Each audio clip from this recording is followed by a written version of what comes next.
What's up? What's up? It's the Arthur Moats Experience with Deke. I'm Arthur Moats, and that's my main man, Deke. What's good, bro? Well, I am very pleasant. How are you, my friend? You're pleasant. I'm pleasant, yes. Can I be pleasant? I'm just pleasant right now, man. Yeah, you got a fresh cut. Hey, you man. have to be, right? Come on, man. I'm feeling good, looking good. Dad mode on a thigh wall right now, man. I'm on top of the world right now, man. It's tough. It's tough right now. You know what I'm saying? Because I'm just in a good space, baby. I'm feeling immaculate. Yeah.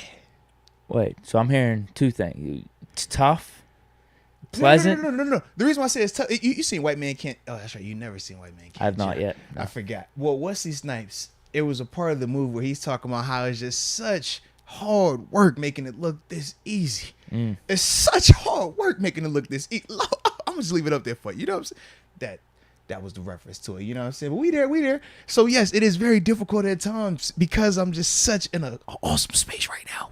It's been an awesome space, bro. Yeah, I'm just feeling good, man. It takes tough work to do that. Okay. Yeah, because you got to stay humble. You got to stay motivated, you know, man. Like, I almost canceled the whole show today, bro. I was in that type of vibe today, and nothing negative happened. Check it out. We're driving back from school because today was the last full day of school. Tomorrow's the actual last day of school, thank God. But we're driving back, and I got my little ones in the car, and they're like, you know, they had their little track and field day, so they're all tired and pooped out. And he's like, G's like, yo, Dad, can you carry me? I'm like, well, if I carry you, I got to carry your sister. And she's like, yeah, because I'm the princess. And I'm like, yep, because you're the princess. I got to carry both of y'all. And he's like, well, Dad, can you carry my backpack? Why you carry me? I'm like, whoa. Now that's too much. I was like, if I carry you and your sister and your backpack, man, I'm old. Remember, I got one gray hair. That means I'm old. And it was like, oh. So then I was like, if I carry you guys, then I can't record today. Because I'm old, I can only do one activity. And they were like, you're right. And I was like, so, you know, who's more important? The show or you guys? So my little minions in the back, they could tell the wheels are turning right now. So he's like, oh man, I know the answer to this. It's like, Dad, the show. I seen the videos. I even subscribe and I like it. So definitely the show. So nope, you can't carry me. I'm like, all right, okay, G. Shout out to my heart. You understand the business comes first. Okay. I can recollect. I can smell that. Ava. No, not Ava. No. Ava said, Dad, we're more important than that show. I was like, I would agree with you on this. She was like, yeah, Dad. So if that's the case, you need to choose us. And I was like, well, don't call my bluff because I will. I'll choose you guys. I don't care about this show. I don't care about anything. I'll choose you guys any day of the week. It was like, for real? I was like, yeah, don't you play with me, man. I'll stop the show right now. We ain't tripping on it. And this is right when you text me too, talking about, hey, yo, we might need to push it back. I'm like, okay. I was like, yeah. So it's like, oh, so usually when I get y'all from school, I got to come right down here and record right now, right? Check this out. Okay. I'm going to get y'all a little snack. How about that? It's like, what? I'm like, I get you a snack because you're more important than the show the whole time. They don't realize that we done pushed the time back because I thought you was going to be, you know what I'm saying? But everything worked out. But then at the end. So you did carry them or not? Then at the end. No. So at the end, I don't carry them. I carry their bags though. Okay. I had to carry all that because last full day, they come home with like everything from their desk. Sure. So it's like bag on bag type situation. But we end up getting home. Everything works out well. And right when I'm about to see, okay, am I going to have to call, is she going to call my bluff or not? Because the clock is ticking. I do need to get set up. She's like, you know what, Dad? I know you love us. You can go do your show. And I was like, you know what? Since you said it, I guess I'll go record the show. Then I come down here all frantically trying to set up. All right, come on, man. I got like 3 minutes. I can do this. And the timing was perfect. It worked out well, though, man. You saw the look of surprise when you walked. I'm like, oh, hey, give me a second real quick, man. But it was a vibe, though, bro. It was a vibe, man. Wow. Yeah, man. I could see why it's a good day for you. Yeah, like I said, man, that was just today's part. I mean, shoot, wifey hit me this water with the, yo, I just wanted to let you know, like, I see what you know what I'm saying? I'm peeping it. I respect it. I just wanted to let you know I'm acknowledging it. And I'm like, bruh. Usually fam's the biggest critic, I'm like, too. man, you gonna start me off in the morning with that? So, you know, I was already feeling good. Then to take it back a little bit, you know, I took my little one driving for the first time yesterday. That was a crazy situation, a ton of fun. Dropped the vid. If you haven't seen it, man, check it out on the channel. But this morning, right? Because we'll get into that. That was a blast. But this morning, okay, I get up 6:20, go give her the, a little morning talk. Hey man, you got this school time outfit, amazing. Mwah. Anybody to say something to you, let them know it's whatever. You know what I mean? I always got to give her that one, right? But she shoots me a text after I go see her this morning. So I'm like, oh man, what's going on? You know what I mean? Like, I literally just saw you. You went downstairs. I heard you leave. Everything good? Dad alert. She sends me a pic, bro. Back when we were in Buffalo. She's 5 years old. She's just starting to play soccer. It's one of them pics of me like on a knee talking to her, coaching her up. She's like, Dad, after seeing the video of me driving and how everything went, it just reminded me, you've always been there for me. You always teach me. Man, she trying to have me bawling, crying at 6:30 in the morning, bro. I'm like, bro, what's going on here, man? I'm like, okay, hey, man, that's the hard part, bro. I'm like, bro, hey, man, I wasn't ready for this. It's like, Dad, you've always been. She sent the picture. I'm like, bro. Wifey rolls over. She's like, are you okay? Because I just got that look like I'm smiling, I'm blushed up, my eyes. She's like, you good? I'm like, yeah. It's like, I just feel really loved today, guys. So it's been one of them vibes, bro. It's been one of them days where it was like, yo, just good. And I'm like, yo, shout out to that, man, because I definitely had my rough days. But, it's been a vibe today, man. So it's been good, man. Might need to start a family. You might need to start a family. That's how it Sounds goes. like you have purpose. Hey, man. I have not. I'm just a loner out here. Dude, it definitely hit me this morning / last night. Even editing the video, going back and looking at some of the stuff from me and my oldest when I was taking her driving yesterday, and some of the bloopers, I'm just like, bro, we weren't even trying to have fun like this, and this was just crazy. And the whole night, I'm supposed to have, bro, I usually like to go to bed by like midnight, you know what I'm saying? Because I'm like, I get up at 6, get my 6 hours in there, right? Man, I was up to 2 just watching the same vid. The vid that everybody's been seeing right now is like over. You know how that, because you produce, you know how that goes, bro. When you feel like you got one, Get and something just, good, yeah. You know what I'm saying? You just like, bro, I'm watching it again. All right. Watched our golf video like 10 come times. on, bro. You know how I go, man. I'm literally in that thing. I was done with the vid by like 10:30. Man, I ain't go to sleep till 2 because I kept just oh man. I forgot. This is dope. Oh man. Yeah, it was one of them vibes, bro. So it was definitely a proud dad moment, man, across the board. Proud husband moment since wifey even gave me the little acknowledgement this morning. I'm like, dang, bro, I ain't even, you know what I'm saying? I ain't even doing anything special like that for you to be acknowledging me. Hey now. So yeah, it's been a vibe though, bro. It sounds like a good start to the summer. Yeah, absolutely, man. Absolutely. Kids are home from school. Family's doing well. You're doing well. Absolutely, man. Can't beat it. We vibing out, man. Show's doing well. I think so. We vibing out, man. Absolutely, man. So, with that being said, though, man, everything good on your end, man? I feel like, I be rambling at times when I be talking about everything that be happening over on the set. You know what I mean? I don't have much going on. I watched the new Obi-Wan last night. How'd you like it? Good. It's an integral part, it feels like, to the series thus far. Yeah. But it's not the best. Has it been living up to the hype, though? Has it been living up to the hype, the whole series? 100%. Okay, 100%. just checking. This episode compared to the other 3, though, I would probably rank last. Okay, fair enough. Still really good, though. I think that's I'm just more of a credit to the whole series. It was an integral part. It's going to get us to the next episode. Yeah, that's I'm with what you it on is. that. It's kind of like when you watch like different series, whether it's Snowfall, Game of Thrones, Power. We all have like certain episodes in the season that we're like, yo, we didn't like that the best, but it still kills all these other shows. It's like, exactly. Absolutely, man. Exactly. Absolutely. Still really good. And what's unfortunate, too, is I think the first one started out as almost an hour. Yeah. Second one was like 50 minutes. Okay. Third one was 45, 46, 47 minutes. This one was 39 minutes. Oh, so it's cut back. No, Okay. I want more. I'm with you on that. I want more too. each time. Yeah. And it's actually probably, with the credits and everything, it's realistically not even that only much, 31, 32 minutes. Yeah. So you got the intros kind of recapping Absolutely. the last episode. All that counts. And then 5-6 minutes of credits at the end. Yeah. Still good. No, I suggest you see it. You haven't seen it yet? So I'm almost finished with the show that we're watching right now. Okay. So I told you, we finished watching We Own the City. Then we went to, it's a show called Made. So it's about a chick that was in a relationship, domestic violence, but then she ends up leaving them.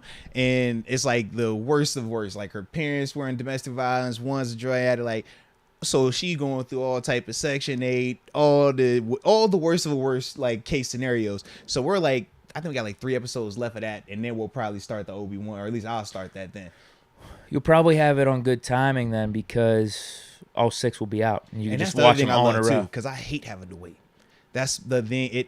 It's another show that just came out. This is season 2 or 3 of another show. It's called Blind, about a young lady who's blonde, but she get into some janky stuff, drug deals, all type of craziness. But the thing that I don't want to start it because I gotta watch one and then wait all the way till next week, and I hate having to say, okay, what day, baby? Is it Friday? Is it Thursday? Is Wednesday? Wednesday at what time? All right, make sure we wait on it. Like, nah, I just want to be able to just when I get going, let me get going. You know? I'm the same way. Don't you start me up? Because once you start me up, you know I'll never stop. Come on now. So Obi-Wan will be a good 4 or 5 hour, maybe a little afternoon on a Saturday.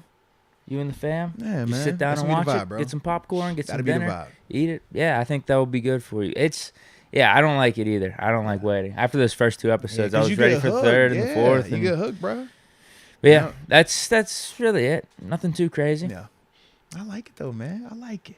See, that's how we vibe out. That's how it's supposed to be. So with that being said, man, let's start the show like how we usually do because I do see a ton of action happening and we're going to have to get to it, baby. All right. So let us know where you are tuning in from. We will give you those big boy shout outs and then we'll start this show. But yo, man, salute to everybody that's showing that dad love out there, man, and to all the parents out there, man. And, you know, I always big love for all the mamas in the building. You know that. Love my mamas. Love the mamas out there. But I like to salute the pops, man. Anytime we get in dad action, man, dad's just being present, man, we don't take that for granted, you know? We understand that both parties are important and that both are represented, but we want to make sure that the guys are handling their business. So shout out to all the daddies out there, man, doing what they do. Rod Dollars is just trying to keep it real to you, though. Uh-oh. Says expect nothing on Father's Day, Moats. FYI. You know, funny thing? I am still weirded out about Father's Day, bro. Okay. Like, you know, like some people like look forward to it, like it's my first Father's Day. Like, I still, like, I don't know, it's just like super weird to me because like in my mind, I spent so long never being a father. So now that I am one, it's like still a newer concept than the older version. And I don't know, it's just kind of weird to me, man. You don't feel like you deserve anything? I just don't look at it. It's kind of like, it's not my birthday. It's not Christmas. Right. It's not Halloween. Those are the ones that I'm accustomed to. So the Father's Day thing is still new. It still feels like, all right, cool, I guess. What day is it again? Like it's a weird vibe, bro. But, you know, whatever happens, happens. Father's Day gift for me is let the boy just sleep in, blast off, have fun, video games, and you know, just vibe out. Yeah, that's how I like to celebrate any holiday for me. Sounds like a great day. Yes. Enrique Amos says 608. Sparta. Wendy Johnson, the 562 Long Beach, California. Right. That's my Wendy Bird right there. Wendy Johnson, you know I'm going to call you Wendy Bird for just a couple more. I'm still getting it out my system, but salute you, Wendy. Salute you. Richard Arbizo, 310 Carson, California. Need to hear Deke say, since I keep seeing it in the chat. Well, I just said it. Can you see the comment? I'm looking. I don't see why it. You are. Like, yeah, I think it's a form of yeah. Yeah, I'm about to say I can't even see where you're at in the chat right now, bro. I wish I could. I wish I could because it's like you're. Yeah. Oh, okay. How'd you say it? I just said it. I'll say it again if you really want me to. It's good. That's good. You just cut it short. That's what it is. Okay. Yeah, you cut it short. You're not a That's what it is? Yeah. Yeah, you just cut it. When do you short. say it's just like a yeah? You're amped up. Nah, I kind of like you're.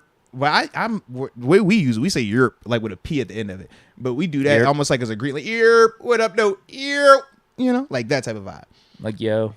Yeah, it's another form of it. Yeah, it's just a green. Yeah, that's what I kind of thought. I've heard it more with the P. I'm with you. Yeah, that's what I say. I've used it. Yeah. You know, we always come home and got that P on it.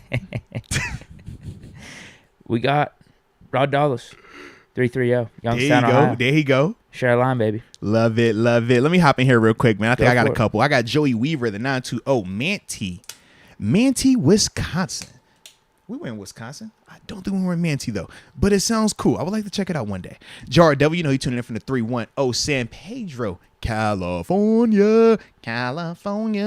Let's get it. Tyler Fowler, the 419 Lima, Ohio. And Mr. Real tuning in from Mexico City. Love that. Roscoe Smokes. You know he our Vegas Connect holding it down. And Eric McDonald, Inglewood, California. Definitely love that West Coast action, man. I can't forget Richard Arbizo, the 310 Carson, California. Oh, and that's the one you just read where he says he need to hear you say "yerp." All right. Yep. Let me make sure I got it all. Dusty Fingers. There we go. The 540 VA. Darshawn Lee. Youngstown, Ohio in the building. And the Analyzer, 412 Mon Valley in the house.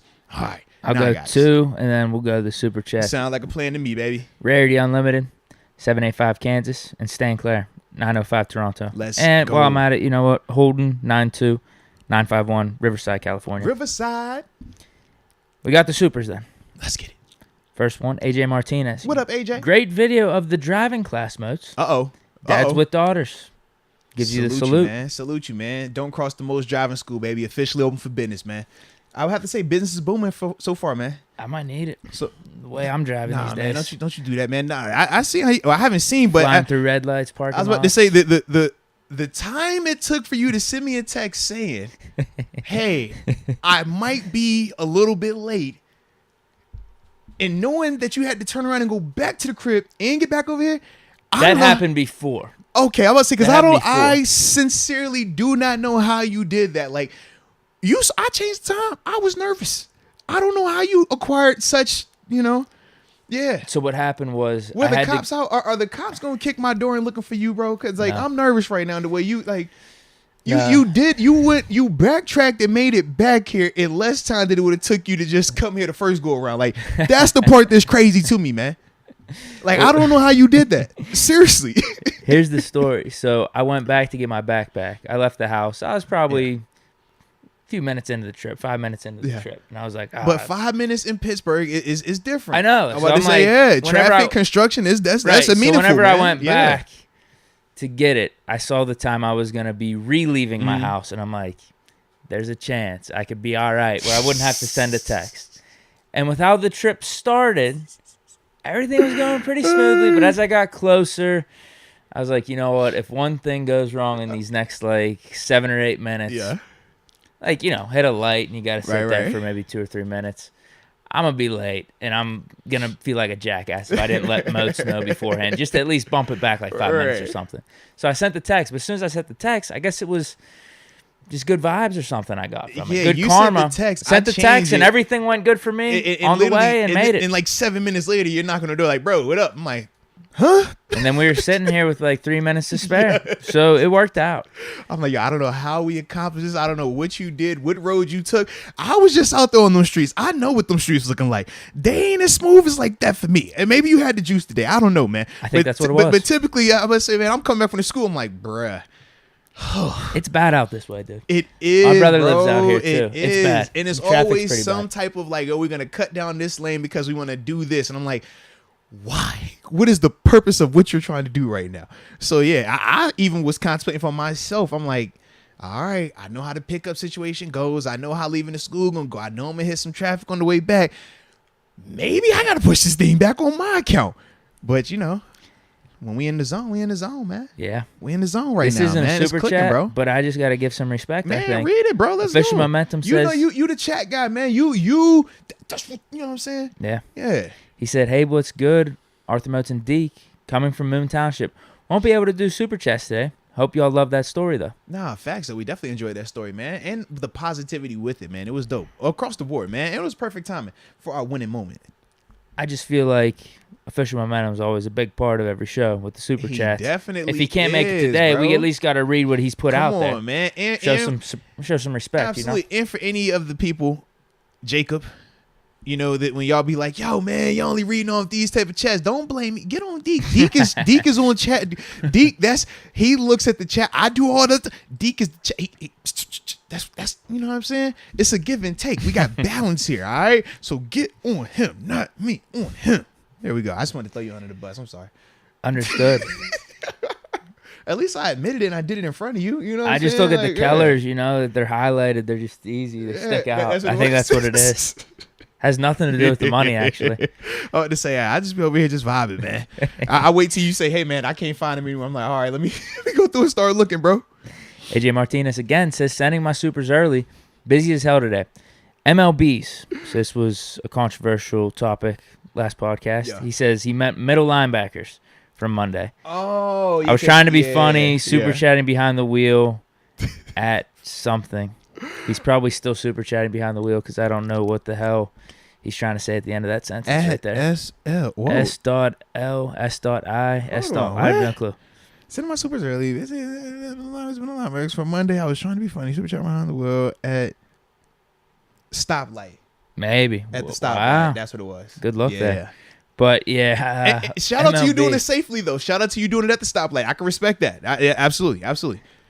There we go. I was nervous for a second, man, but there we go. We didn't know what he was talking about with MLB. Yeah. I think we came to the conclusion it was baseball. Am I wrong? Yeah, I'm sorry for laughing, bro, but the chat just caught up to where you said you was only looking at the colors. What happened? Should I go down? No. Should I read some stuff? No, because you said you only looking at the colors, it just came off a little, you don't want to be saying that too often. It don't sound the best from a historical concept. That's all, man. Yeah, that's not the vibe that I get, but they tried to play with you, man. That's all, man. So I was like, we're not gonna have that. We you know what I'm saying? We're gonna squish that. You know what I'm saying? Yeah. It works for me. Yeah, I could take a joke. Yeah. He looks at the colors on the screen for the chat, not the colors. You know what I'm saying? We do it. You know what I'm saying? Right. Yeah. So it's all good. Salute you, bro. Steelers Nation on fire. Moats versus James Harrison in a boxing match. Oh, no, boxing. I ain't gonna lie to you, bro. I'm gonna leave it alone. I ain't gonna leave it alone. I was about to drop something on y'all. I'm gonna leave it alone. I'm just saying, I feel confident. You have more flexibility? I just feel you have more fluidity in your movements, maybe? Is that what you're trying to say? I just feel very confident. Wow. If boxing, MMA, it's not a lot of people that aren't professionally trained. I'm not talking about professional. Oh, John Jones. I was like, no, we're not saying that.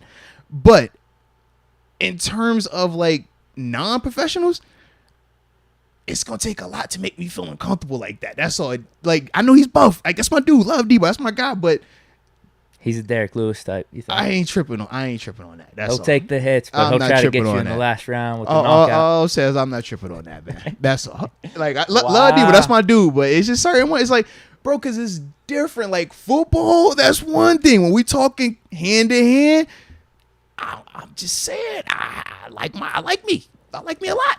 Versus a lot of people. I do. And I love Debo. And I'm sure Debo feels confident about himself as well. He should. Is this your official fighting career announcement? Not at all, man. I'm not. I mean, they're doing the Ocho Cinco fights. Nate Robinson. Why not Arthur Moats? Because for me. And you sound really confident in yourself. Well, I've always been. But for me, I don't like to do that, man. I like to stay chill. I like to stay at peace. I can see that. And for me to step into that's gonna be like a relapse. You know what I mean? I've done that. I've lived that. You know, I don't want to do that. I like to just, walk around peaceful. Love, prosperity. You know what, Jay? Hey, you're the man. Like I would much rather forfeit than have to ever go in there and hand to hand with my dog. Just because that's my dude, man. And I ain't into all the violence right now, man. I'm really trying to be like on my peaceful kick, There's a couple names I'm trying to think of. See, you trying to, man, you over here. Because you're boys with Debo, but who's... Are you boys with this one? How close are you guys? Like, first, if it's any of my guys, I'm not ever. And Debo is one of my guys. So, yes, that's never like... I couldn't do it, but I would much rather forfeit. I would much rather publicly be shamed. I got a name or two in the back of my mind. I think you would do. So if we're gonna Vince, that's my dude. T, that's my dude. Cam, that's my dude. Like none of my dudes. None of those guys are coming to mind. See, I feel like you know too much right now, bro. I feel like you know too much. No. I think the chat would know. Actually, there might be some comments in the chat about this name that I'm thinking. Okay. He's actually been a topic recently on the podcast. Been part of a topic. Controversial in ways. What? Said it on a radio spot. Oh, wow. You are sick. That could be a fight. That would not be a fight. I think you could get up for a fight. You said that was the matchup? That'll get my attention? I think it would. I'm not wrong. I would consider it. That might have me perk. You know what? That would perk me up though. Not even because of me all the way. It would be because of my wife. You know how she gonna roll with it. Wow. Look. It's been some grudges that she holds a lot harder than me, bro. And to me, I'm like, bro, I ain't even think it was that deep. Like, it is what it is. Like, I always, like, I walk around with, like, a certain level of just, like, yo, this isn't going to get to me. Like, you know what I mean? But for her, she be on that petty stuff. Like, nah, bump that. No, I don't want, no. I'm like, so she would She'll make you get ready for that She one. would, for a fact, but you do it every day anyways. You always training anyways. Why you training if you ain't going to ever use it? That would be her. That would definitely be her, bro. For a fact, it would be her, bro. Yeah. Young Lou. Hey, yo, my man's Depp won. Arthur the GOAT. He did, bro. When we smoking that Amber pack with Big Deke. He did, Got to bro. do it for the one time. He definitely did. Hey, so remember we was talking about the, did you see the, with what he won and everything? I heard she couldn't pay it. Yeah, so the way it worked out was this, she's on the hook for 15 mil. He was on the hook for 2 mil. So the way they had the different claims going in, so essentially she still has to pay him 13 mil total, bro. But it got to the point where I guess like fans of hers tried to start a GoFundMe to raise the money to pay it, and ultimately they got that shut down. So yeah, she's still gonna have to figure out how to come with the 13. I don't have a clue how she's gonna come with the 13 personally, but yeah, that's the scenario, man. Shout out to my man Johnny Depp, man. Got it done. It was still crazy on crazy, but yeah, I'm glad the least of the crazies won.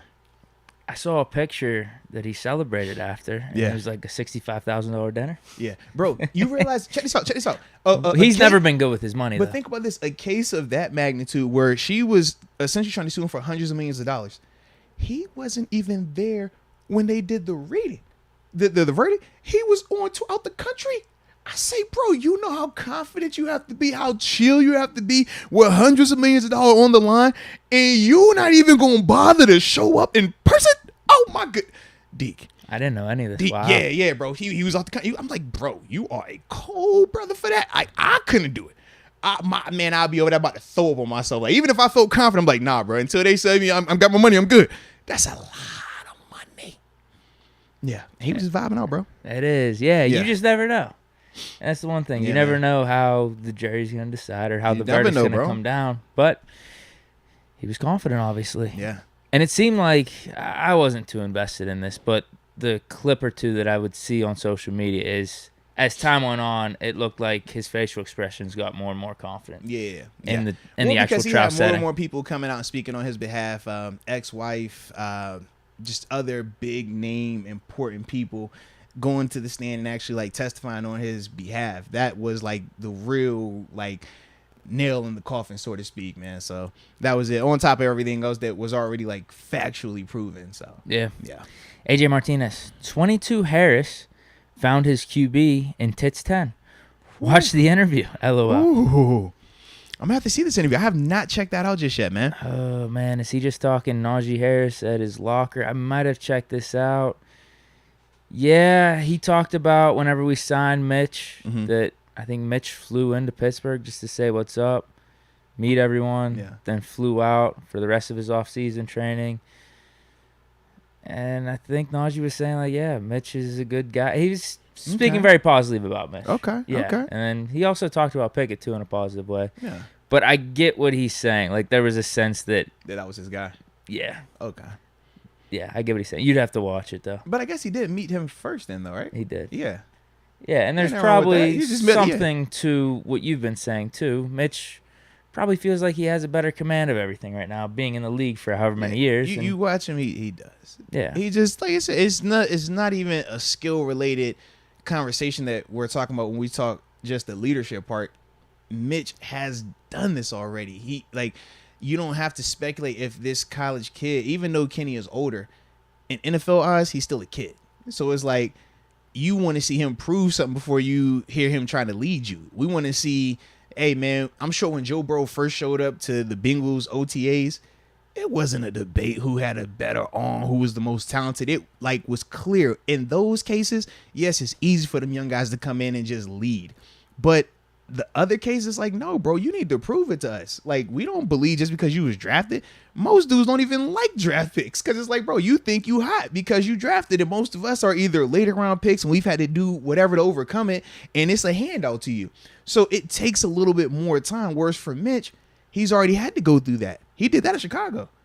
Then he had to prove that he could do it on his own. He did that. He got a Pro Bowl, right? He has a playoff team where he led a team to the postseason. So he has certain things that are stamped for him that are just naturally, you're going to respect that. Naturally, you're going to gravitate to that. And then when you throw in the fact that he actually is a good dude, I mean, I get the opportunity to watch him in non-football situations at times where they're just, in between stuff before practice start or lunch period or whatever it is. And it's like, man, you watch how he interacts with the guys. You watch how they gravitate around him, how when he's working extra, they want to work extra with him.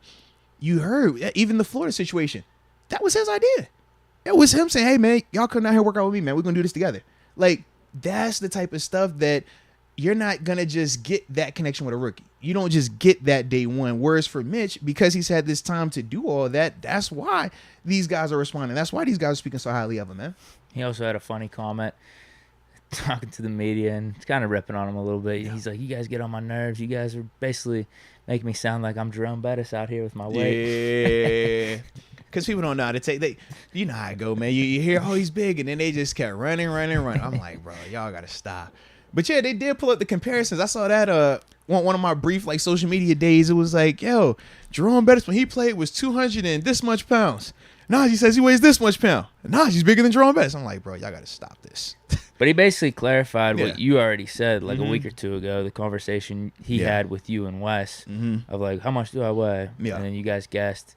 He says 244, and then also told you guys he weighed, 240 or 242 something last year. Yeah. Whereas it had him listed at 230. So that's that why makes everyone like it's a 14, 15 pound jump. Either way, I don't care that he gained weight or not. It looked like very good weight. It wasn't Eddie Lacy weight. It was him being ripped. So even if it was 15 pounds, it doesn't matter. Like, that's my whole situation. That was my whole stance with it. Like, who cares? I don't care what the number on the scale is. I've seen guys that are extremely big. I've seen guys that were very light in terms of their weight. You heard when me and TG were on the phone, right? What did we say about Shazier? That boy played at 215 at times. Program led him at 225, 230. It was 215 at times. Like, look at the scale, fully dressed. I'm like, bruh, you wildin'. And they still go out there and get the job done. So it's like, man, as long as you can play, I don't care how much you weigh. I told you, man, my weight forever said 250. I probably played at 250 once. That was my rookie year. Other than that, it was 245, 242, 238. Like, that's just the reality of it. Now, if you can get it done higher, great. Debo, he was a guy that got it done at a bigger weight. He wasn't always light.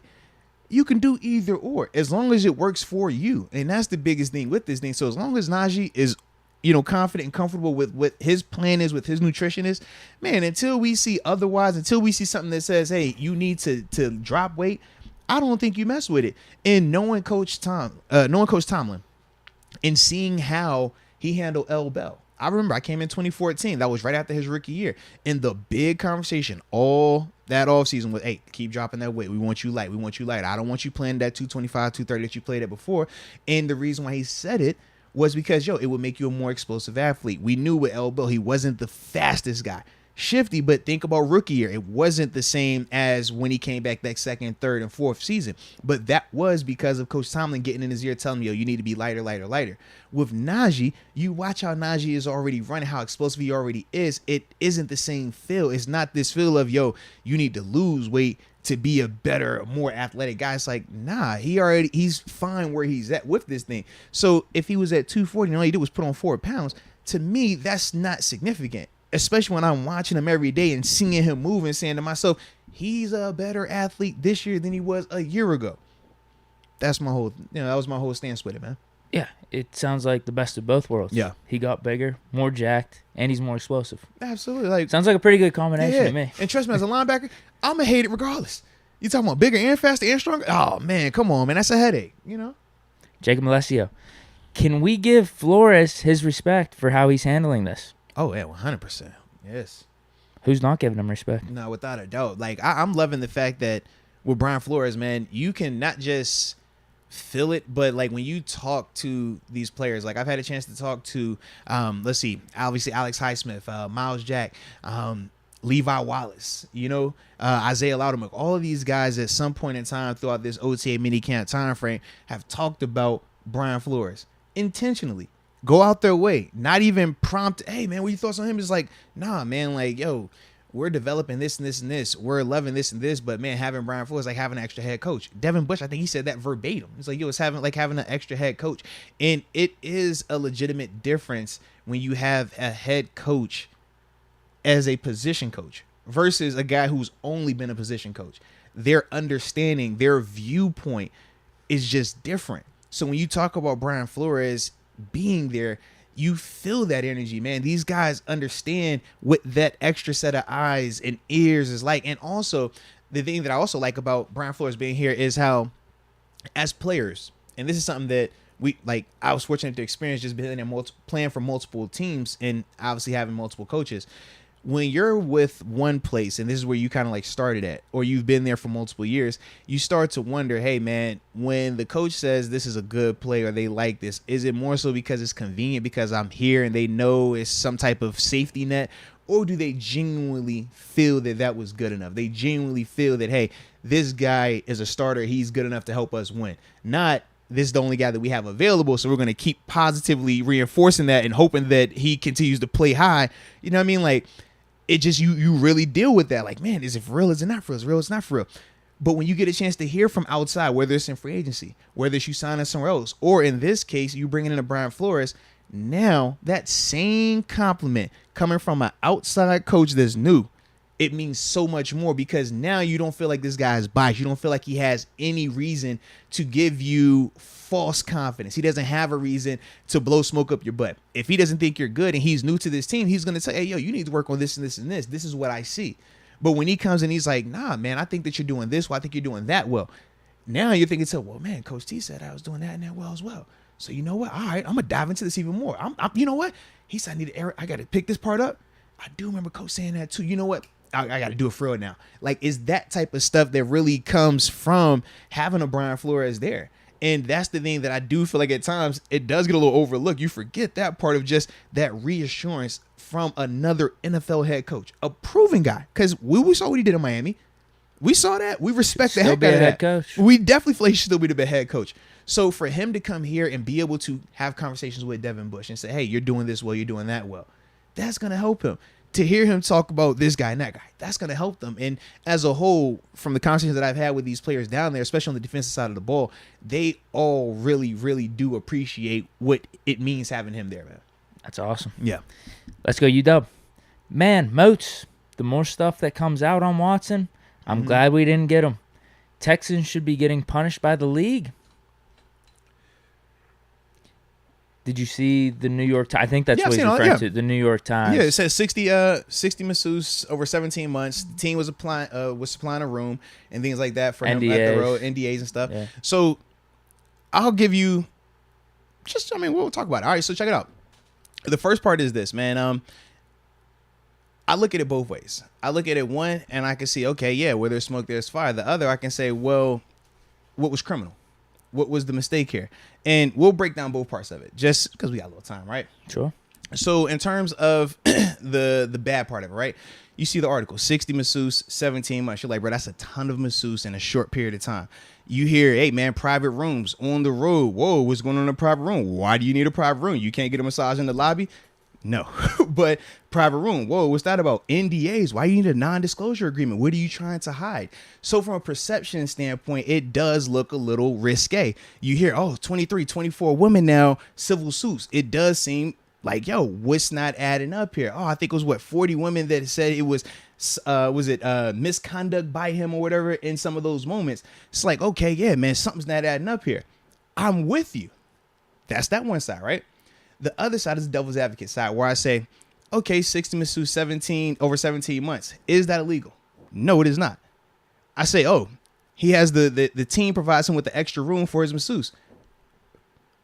Still do the same thing. We have our personal trainers that come because most players, when you play to a certain level, when you play long enough, you don't want to use the team people.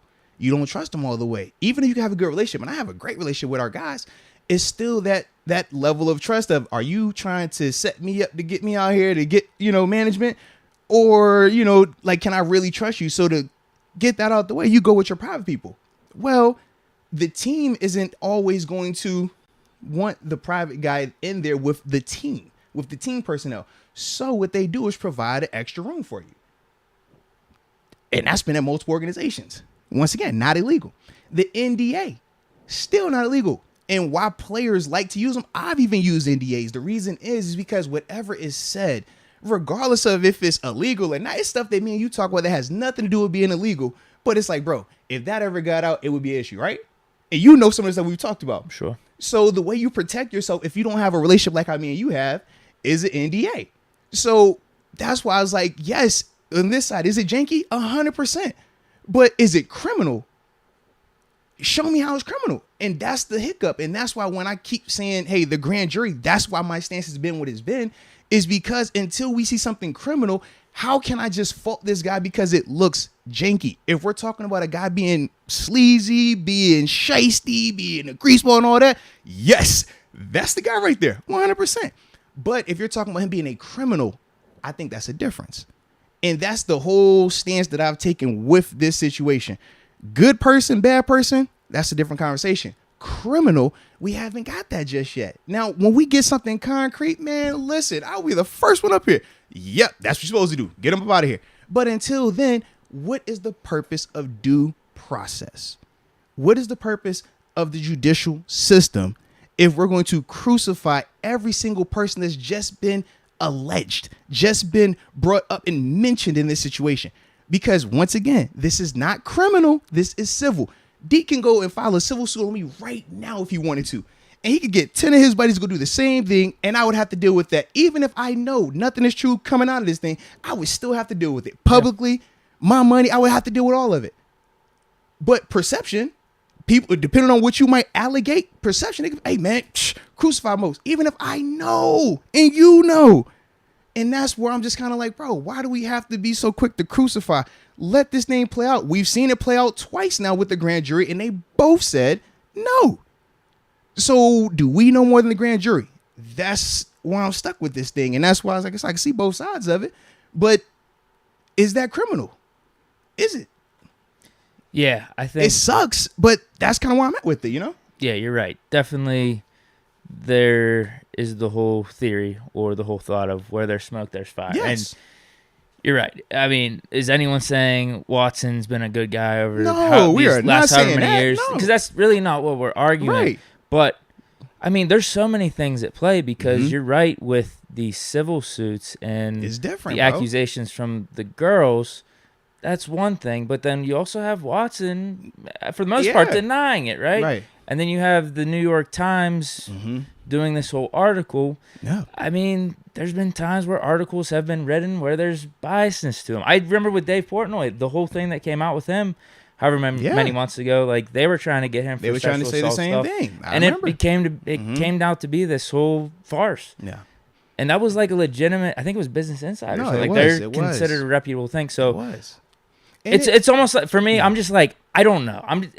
Can we just get to the point where I'm just like, I don't know. If all this shit's true, no one's defending that. But no one is, right? That's what we've been saying this whole time. Just let it play out. It's like people are so quick to crucify and take his money, suspend it. And it's like, you're willing to do that. And you can't say without a shadow of a doubt that he did it, that he was guilty. Like, that's my biggest hiccup. And to take it a step further, both as a professional athlete and as an African-American male, I've seen this happen to people that I know. So it does hit a little bit different to me. And I do have daughters.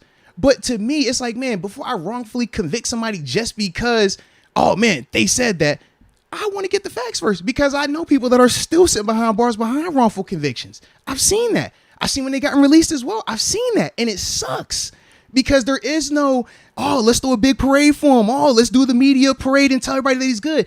It doesn't happen like that. The apology after the fact is shh, quiet. No one talks about it. If this comes out that Deshaun Watson at the end of the day is clear from everything, you think we ever going to get a, hey, yo, you know what, man, we was tripping on that? Not at all. He'll still probably get suspended, right? That's the sucky part about it. But it's like, man, if he was guilty, yeah, man, throw him away, do everything to him. But we can see where it's just like, man, why are we so quick to just kill a person in a sense? Like, not in a literal sense, but like in just a career and just who a person is before we get everything proven. I'm just saying for proof. Just prove it. And it's not like it hasn't already been to a grand jury. Not once, twice. That's all I'm saying. 2 times. You tell me.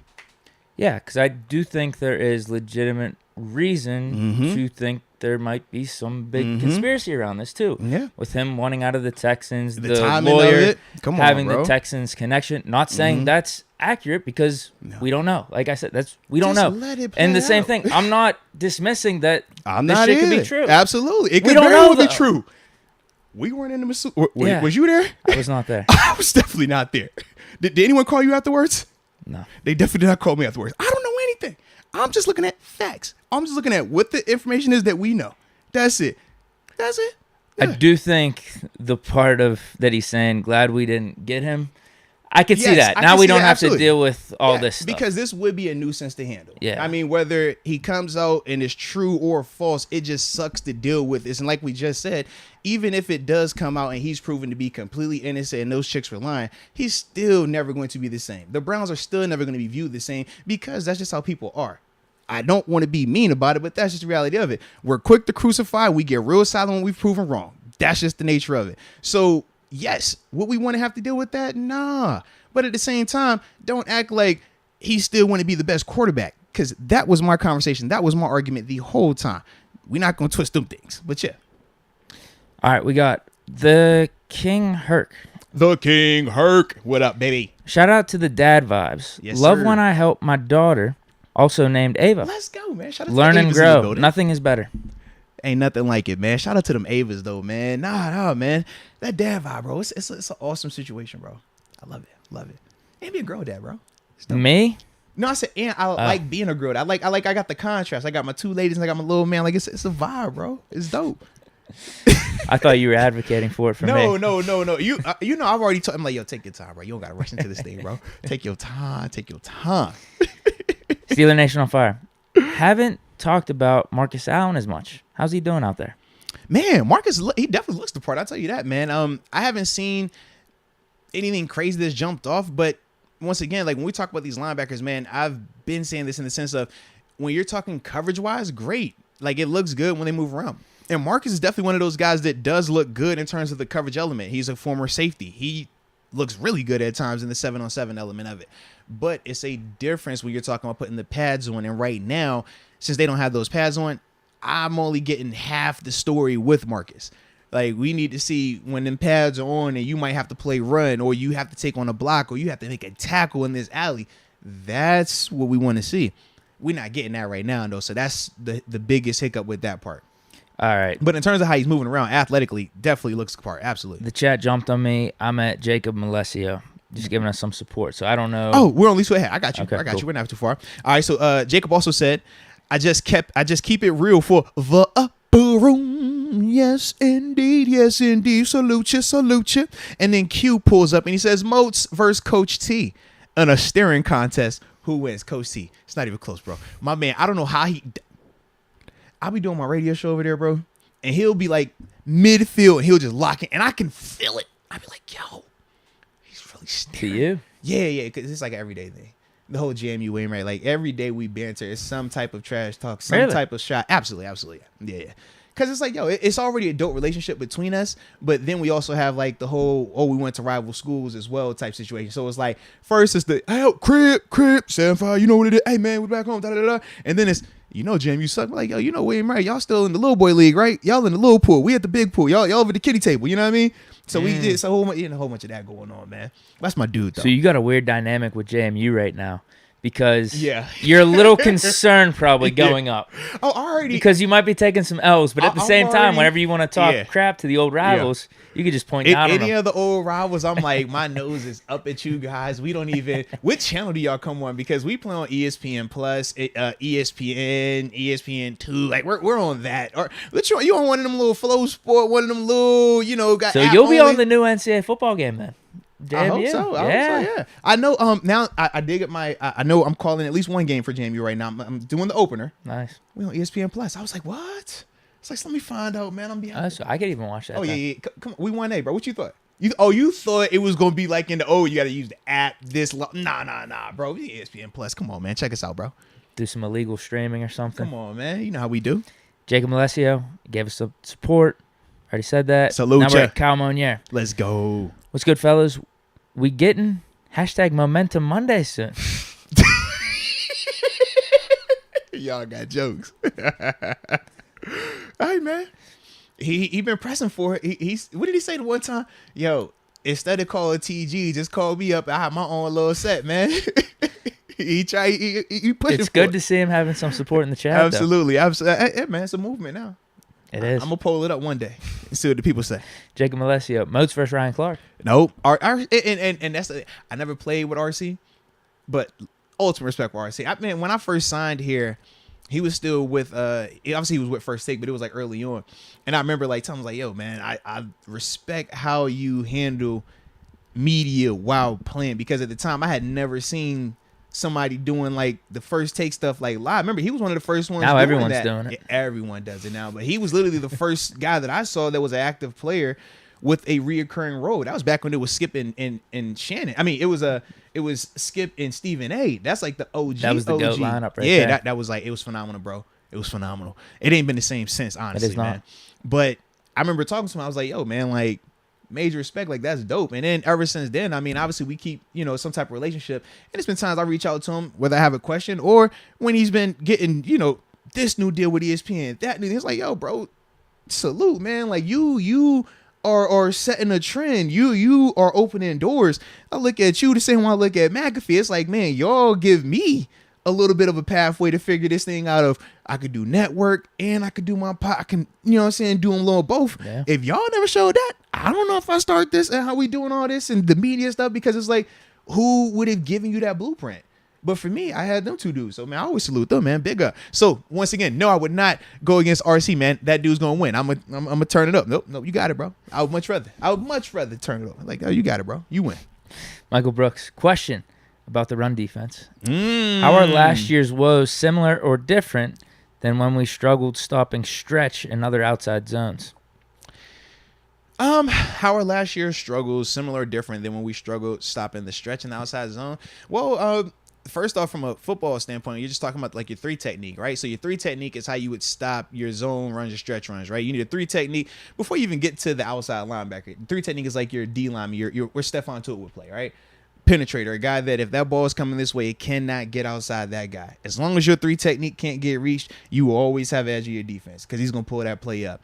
From there, when we talk about the similarities from when we struggled with that in the past versus how we were struggling with that last year, well, we were missing Tuitt. We were missing Tyson at times. So when you talk about some of these reach blocks that were occurring, or just the lack of having like a consistent, force meet force us winning their grass situation, that is how you would have those struggles continue to pop up. Now, how do you fix that? Well, there's a couple things we could do. You could adjust the front in a sense, man. You can start having guys shade one way or the other, cheat a gap over and stuff like that. Now, for every cheat, there is a negative to that. So that's why you can't, when we say major in it, you can minor in it. You can do some small little here and there, but you can't do it exclusively.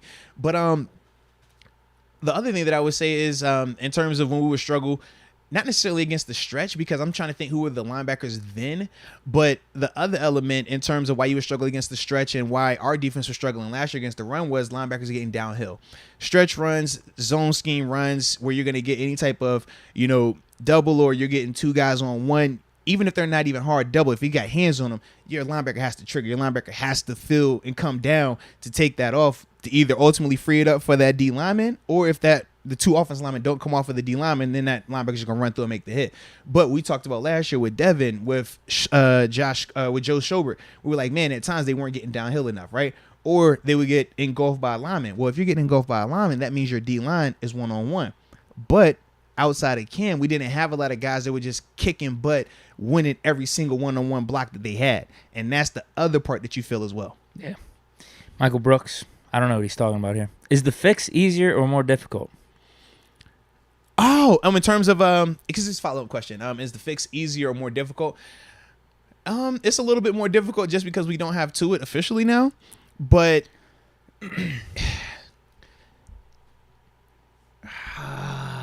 easier, I don't like the term easier, because of course in theory it's easy to it's easy to tell you it. It's harder to execute it.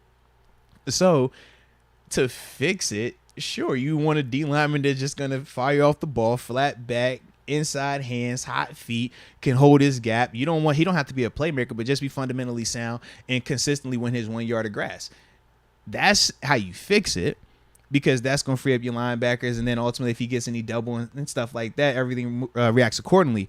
But when you talk about having that guy that can do that consistently against whoever is out there, well, that's the disconnect. That's where you start looking and saying, okay, is Wormley athletic enough to play against the backside reach or the front side reach? Okay, is he strong enough to handle man scheme blocking? You know what I mean? Like, whereas with a guy like Tua, it's like, yo, he could do all of that. When it's Cam, he could do all of that. Now you start to see where, okay, if he can do this and this well, but he struggles with that, well, now you got to be hoping that you got your right personnel in there when you're facing these type of plays. It just makes it a little bit more difficult. And that's why it's like, I can't just say it's easier. It's a simple concept, but it's definitely, the execution part can be a little challenging. Kind of like linebacker, though. We talk about, we get on Devin Bush, but it's like, in all seriousness, is playing linebacker the hardest thing ever? No, do you have to be well-rounded? Absolutely. You got to be super smart. You got to be athletic. You got to be physical. You got to know how to cover. You got to know how to play the run. Sure. But in terms of what we're going to ask you, it's not always the most challenging. But when it comes to actually doing it, yes, it can be a little bit harder than would it just look like, oh, and that line says right now, I can do that. Until that guard peels off and hits you and you ain't looking, like that's the type of stuff. Raymond Kane. This goes back to our Pro Bowl conversation. Says suggestions. Number 1, winner gets $1 million. Oh, hey now. Or the NFL matches a donation to a charity the player donates to. I like that. 2, loser gets $200K. 3, if a player gets hurt, NFL pays out guaranteed money owed for time missed. You know what? 3 definitely works. Paying out the guaranteed money, I definitely like that part. Number 2, I probably don't, because $200K for some of them dudes, you're like, yo, you give me $200K to just go out here and loaf and lose. They'll take the $200K. You got to make it like 100 or 40 it's or gotta 50. Be less. Yeah, it's got to be less, because they're gonna say to themselves, bro, I could take that 200. That's a vacay. That's a whip. That's a chain. That's whatever. Like, that's just, or for the others that understand a little bit more financial responsibility, they're like, hey man, that's an investment. I could do this and this and this. It's like, oh, we got either or, but I don't think that is too much compensation to go out there and lose. Yeah. So 3 is the wrinkle that we were missing. Yeah, if you add 3 to 1 or some capacity, like some combination, like even if you say, okay, we're not going to pay the mill, we're going to drop that down a lot more, but we guarantee for injury, we'll do this and this and this. I think you have some options for flexibility. I just don't think you can incentivize losing that much, though. Yeah. That 6 figures to lose? Come on, bro. Incentive to fake an injury potentially here? But it's off season. No. It's very hard to do that. No, I think you treat it like kind of like the insurance policies that you hear players get, whether they're NFL or collegiate. You'll hear guys where it's like, yo, he took an insurance policy out on himself. So if it's proven that he never could play another down because the injury was that significant, that's when the money hits. So it can't be, oh, I'm going to fake a ACL, I'm going to fake a hammy, and I'm going to just sit out for this much, and then I'm going to come back. It's like, nah, you got to prove that this altered you. You never were the same. You could not come back from this. That's when that money hits like that. And that makes sense. Yeah. That could be it right there. Is the NFL going to be willing to do that, though? I don't know. Yeah, I do not know. Pay players $1 million and give them those type of insurance policies. For a Pro Bowl. Where they could probably be like, man, we'll just treat it like accolades and run skills competitions and call it a day. Yeah, if that was their number one priority of just getting people more invested in the Pro Bowl, then you can do that. I don't know how it does for them profit-wise. Think about how they view the Super Bowl. That's their biggest moneymaker, and you see everything that goes into it. Across the board, they don't leave a stone unturned. The Pro Bowl, they don't view it to the same level. They just don't. They don't. It's below the Super Bowl. It's below the playoffs. It's below the regular season. I'm trying to see how they view the Pro Bowl versus preseason in some capacity, because it's like, I'd rather watch preseason.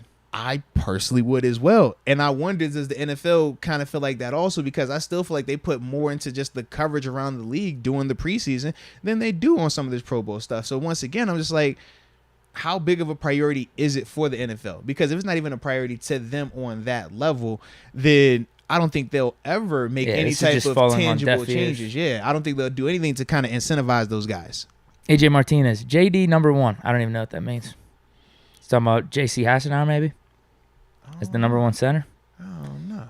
Because that dude on Fox Sports botched up his name that one time, called him JD. Oh, maybe. I don't know. That's my only guess. Unless there's a coach out there, because I know we're going to talk. I know they got the coach list that came out, right? For what? It's like some PFF list I saw. Oh, my God. Yeah. So Did I don't know if you it's look a at the JD list? though. Not all the way. You know, I don't really rock with No, him you're gonna that, like man. me reading off Yeah. that list though. I'm excited. I can't wait to see your reaction. Yeah, but I'm like, who's JD? I was like, I don't know JD though. Yeah.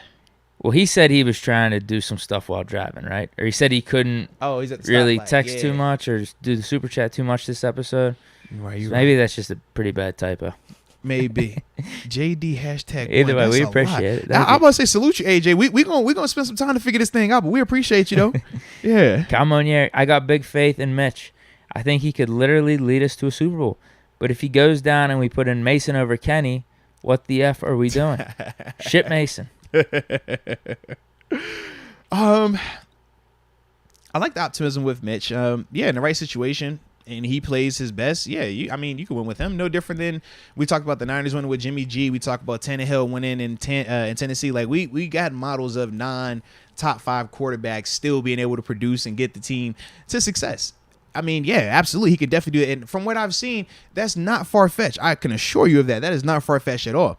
In terms of the Mason over Kenny thing, if we're talking today, yeah, it will be Mason over Kenny. If we're talking during the season, well, hey, man, a lot more information would have been acquired, whether we'll, in terms of preseason performances, right? We'll have had a chance to see how those guys all responded in the practice setting and then also in the game setting. So then it could shift. But based on what I've been seeing right now, I think that they would feel more comfortable putting Mason in there if it were to happen right now.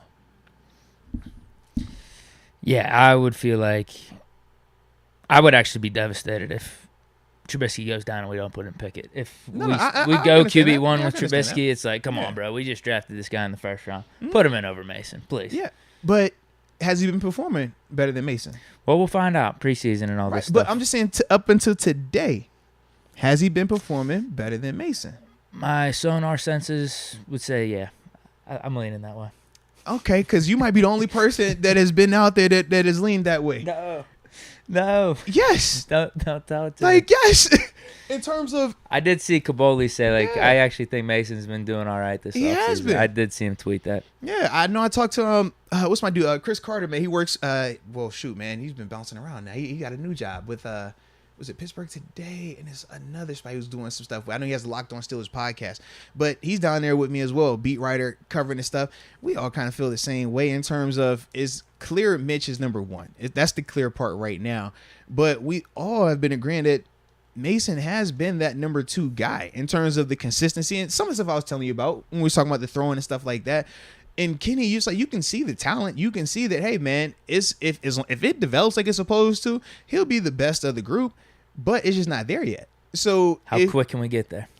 When you talking about if an injury happens, you would just throw him out there right now. That is the opposite. That's how you make it not look like what it's supposed to look and ultimately have everybody looking at Kevin Colbert like he done lost his mind for drafting him if you put him in too soon. We're talking right now. We're talking Could he right be now. at that point by training camp, preseason? That's what we're going to find out. The only reason I have a hiccup on it being that fast is because, number one, you got one practice left tomorrow for minicamp, and then after that, you're off until training camp.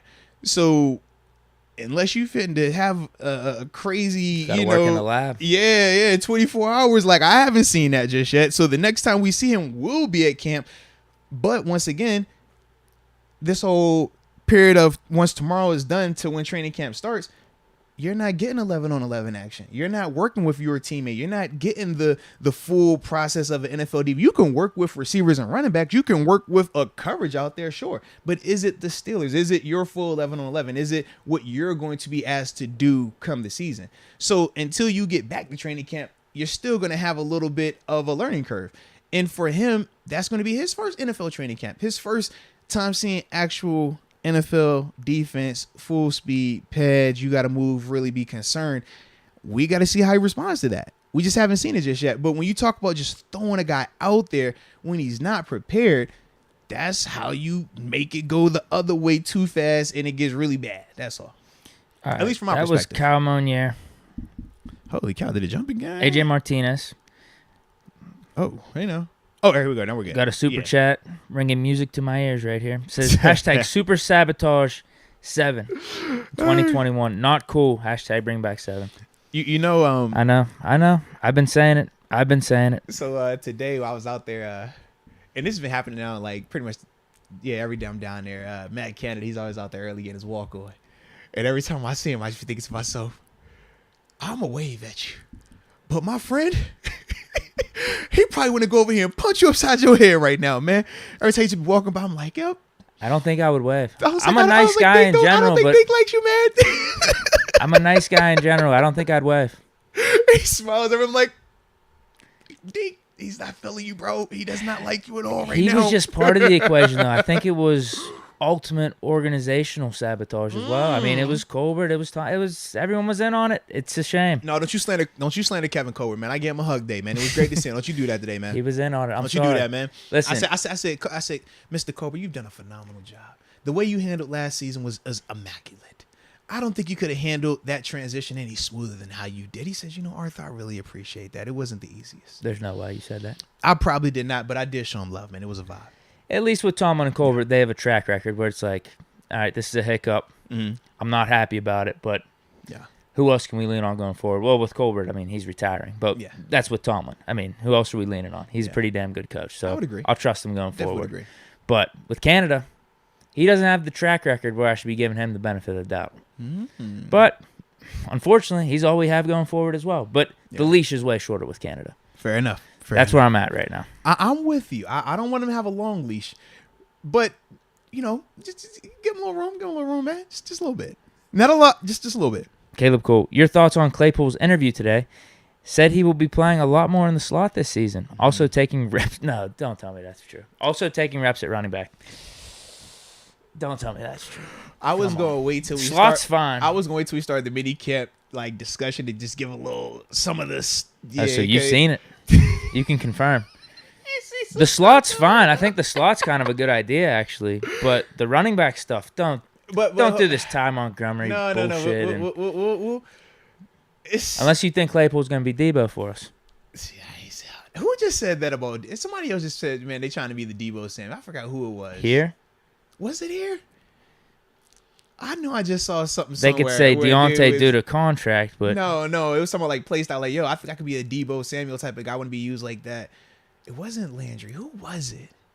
Someone here said it? I don't know if they were here, but it was recent. Like I saw Jarvis Landry, you're saying? That's what, not Landry Jones, like Jarvis Landry. I don't think it was him, but it was a receiver that definitely was like, yeah, I think I could be utilized, or I want to be utilized. Very similar to how D-Boy is. I think if I'm utilized like that, I could be a better player. I forgot who Meanwhile, said he's that. Trying to stop being utilized that way. He doesn't want to be used like that. Yeah, and that's what made me laugh. I'm like, huh? Wait a minute. What? You don't? And he do? Okay. Okay, so we can get to that later then? Yeah, we'll get to that. We'll definitely talk about that. Let's go, UW. Have a message retracted, but giving us some support. Thank you. And we got any more? Oh, yeah, we do. Hold on. Whoa. Oh, we still. All right, so scroll a little more. Oh, you want me to stop somewhere? Where you at? I don't know. Where you at, man? The one, let's go, UW, where it says message retracted. Now I'm at Steelers Nation on fire. Okay. He's talking about special teams. 2, 4. We got 6 right now. We're going to read these 6, and after that, we're going to roll. Stop at that one? Yeah. Because I just realized, bro, I was like, yo, it's a whole hour. We ain't even got to the... we ain't talking... I mean, we talking it anyways. So we talk some stuff. We're not overthinking it, man. We just going to vibe out, man. We straight. We ain't overthinking it. So, wait. It's Rudolph. Is it? Yeah, let's go. I'm on the right spot? Yeah, still Nation on fire, okay. right? Yeah. Cool. I thought you meant 6 before we got to where I'm at. No. We Perfect. good, babe. We good. How's special teams looking? Well, with the special teams, now they're actually able to practice it.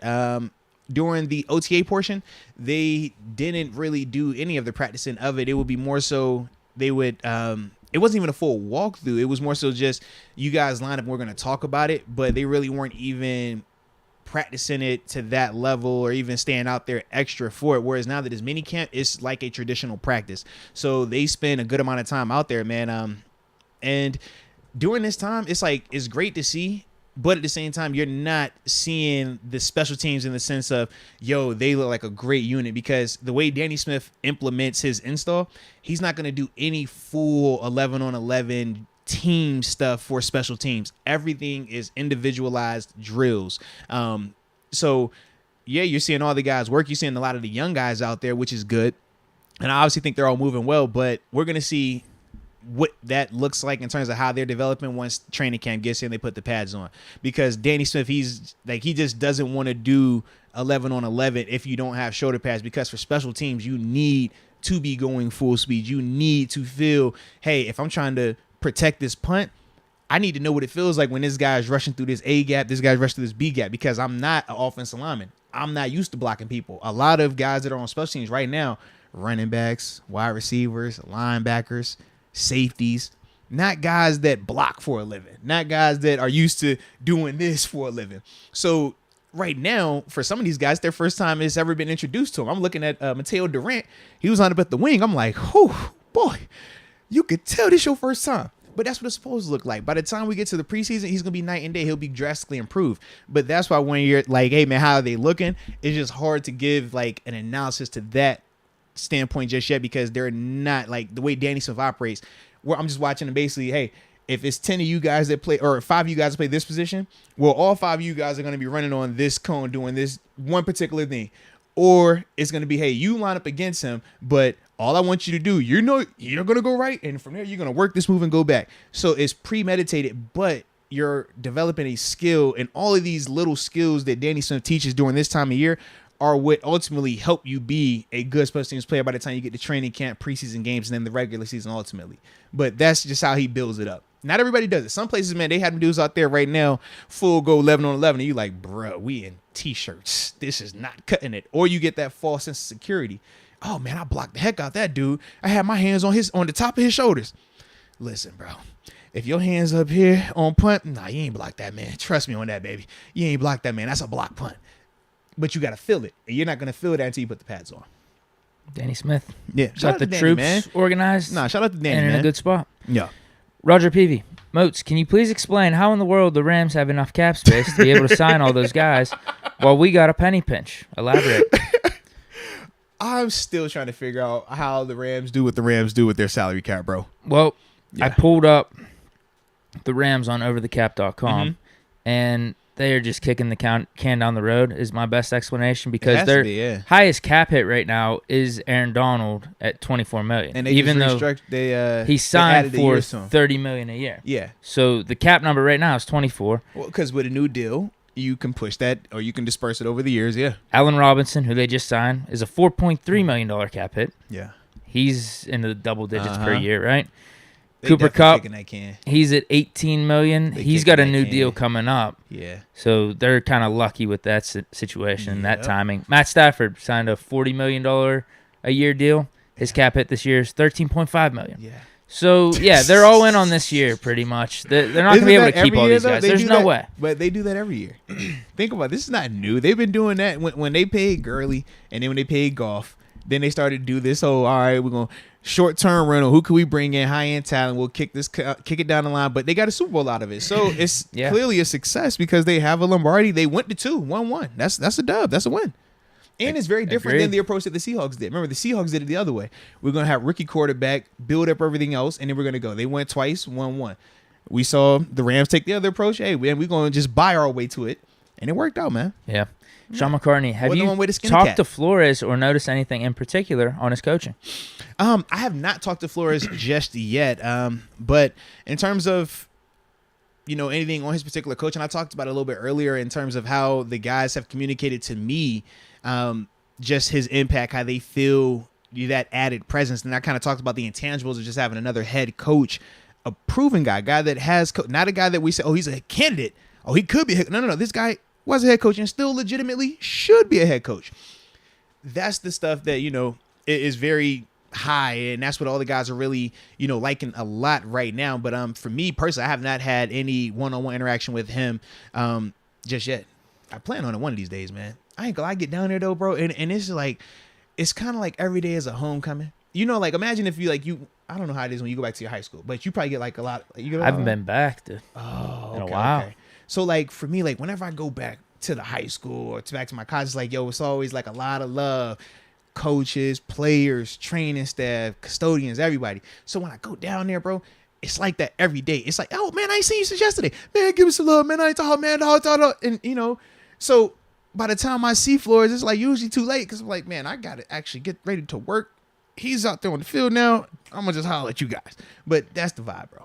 Yeah, and you don't even know him yet, right? I would have to introduce myself. So it's like, and that's going to take time. That's not a quick, yo, man, I like what you're doing. It's like, we're going to have a, hey, man, I'm Arthur. I used to play, oh, man, I like what you did. Hey, man, I know your situation. Maybe that's how you do it, though. The quick dap up or something as he's walking on the field. And then down the line say, hey, just wanted to introduce myself. But That might be, at man. least so maybe recognize you a little bit more. That going might be, forward. bro. That might be. I think that's the play. Yeah, because clearly everybody knows when I'm down there. Because it's like, yo, I get this the whole practice, this the whole bunch of yo.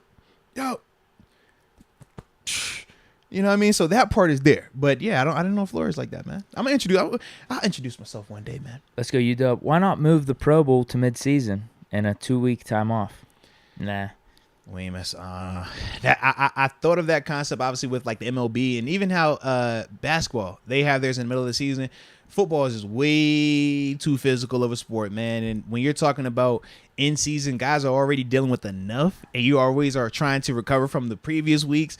You don't want to deal with a Pro Bowl. You think the Pro Bowl is lackadaisical now? You put that in the season, man, it'd be even more of a joke because it's just when you're trying to get a championship, man, your health is all that matters. And taking a chance during the season for, Pro Bowl, man, I would not recommend that one, man. You want to talk about reading the regular chats here? Humberto says, breaking news, Mason Rudolph now dating Amber Heard. Oh, wow. Man, I hope not for his sake. He's out on the market. He stayed with a chick now. We were talking about AB and her. Yeah. AB and her, I'm scared for everybody involved. Yes. Could you? Oh, man. Oh, yeah. No, don't do that. We don't want that. No limit. Who is the next person you think that would talk? Like, if a chick would, like, had that type of situation, do you think, 5 years down the line, if you were to meet her, you could, build a relationship with that? I'm good. Like, we could be friends. I don't feel like the past should dictate the future, but sometimes the past does matter. If you got some Jakey in your past, I don't know if I can always support that. And knowing that you dumped some turtlerooskies on a man's bed and you weren't, under the influence of any, you were just, oh yeah, I'm just gonna do it. That's why I draw the line. I can't do it, bro. I cannot come back from that one. No. Mm-mm. I don't even want my dogs pooping. I don't even want my dogs pooping on the floor. You gonna have a human on my bed? No, not today, Satan. Not today. That will be interesting. Yeah. If she's out dating again. Yeah. Who would it be? Maybe it's you. No. You chill all the time. Maybe you gonna be chilling with Amber. No. Yeah. Listen, let's be real. I mean, she is good looking, but no, not worth it. Chilling with Deke. I'm not saying I ain't going that far. I'm glad that you find her attractive though, Deke. She is, but it's not worth it. It's not worth it. But so was who else? I mean, there was I'll say what? There was a couple good-looking females in that trial, even though I wasn't paying too much attention to it or anything.